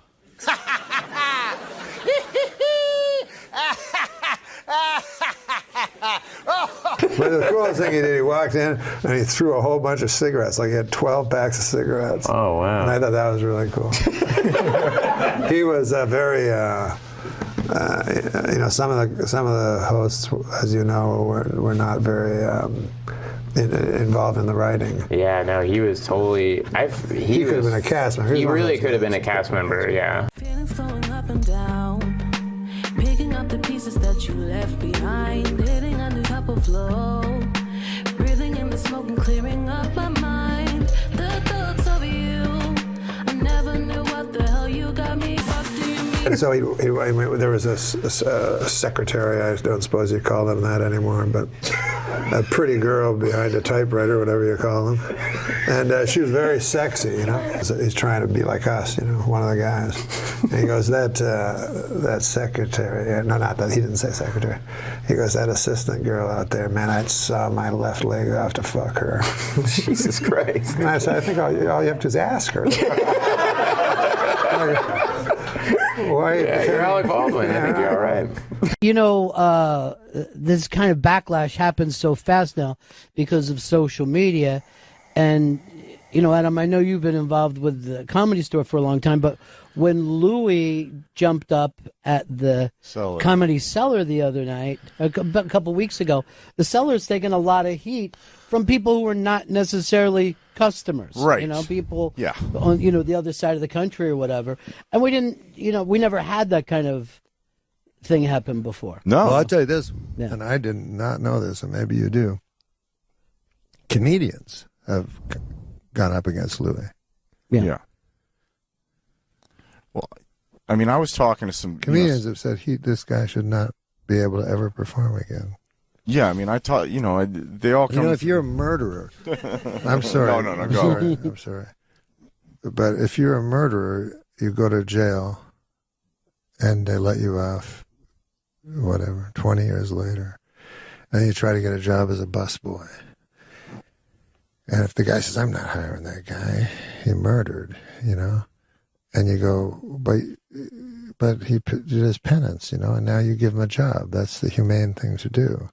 And people go, well, what about the murdered person? And you go, well, of course, he got worse. You know, yeah, the guy that lost his life, he's doing worse.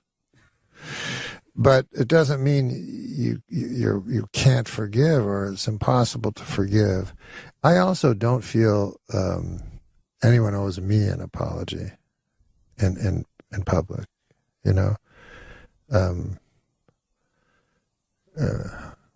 I think personally that you owe an apology to anybody that you did ill to.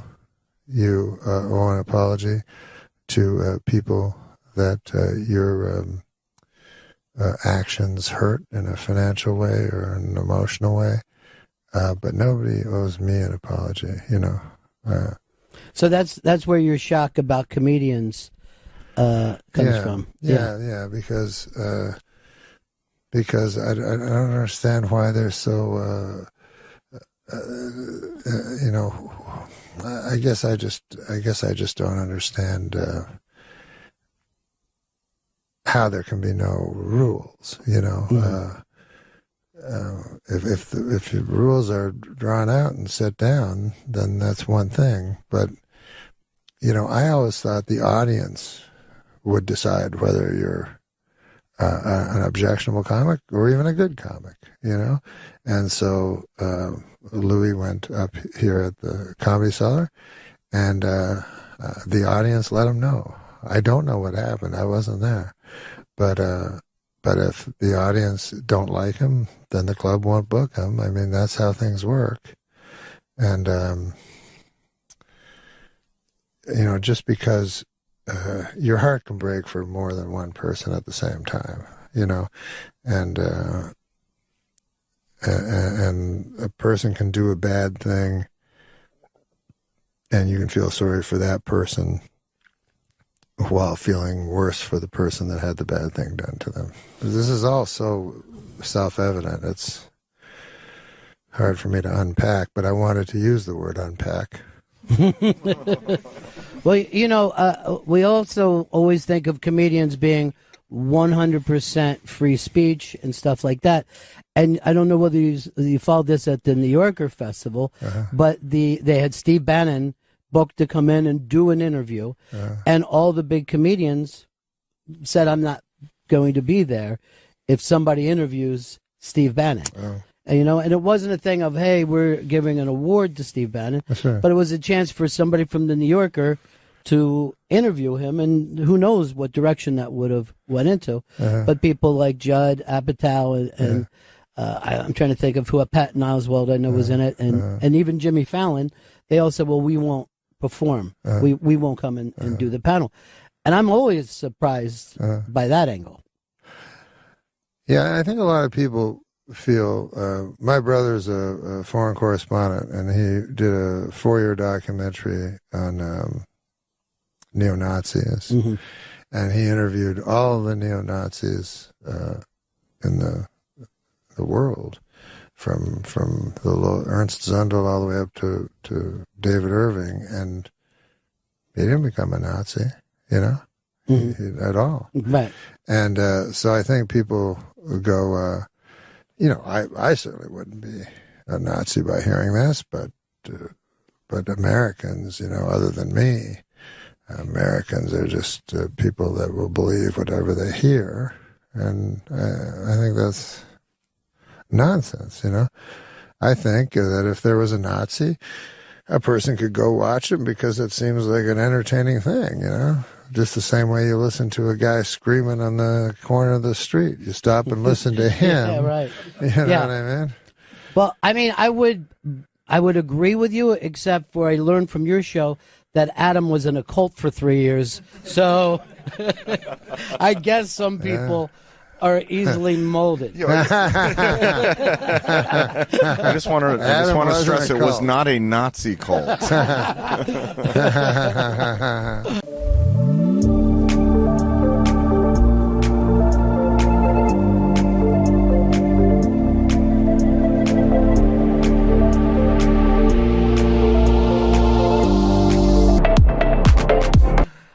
You know, these cult leaders, they have a good gig going. Yeah, yeah. And they all fall for the same trap, which is they start fucking everybody. Yeah. And if you just, not in that cult either. you know, you have a good life. Yeah. People show up, they give you all your worldly everything. goods. You got all the money, and then you start having sex with the ladies. Then, drunk with power, you're not even gay. You start having sex with the men as well. And, you know, and then people go, hey, I was watching Fred fuck your wife the other day, and I was thinking, any chance he's not Jesus?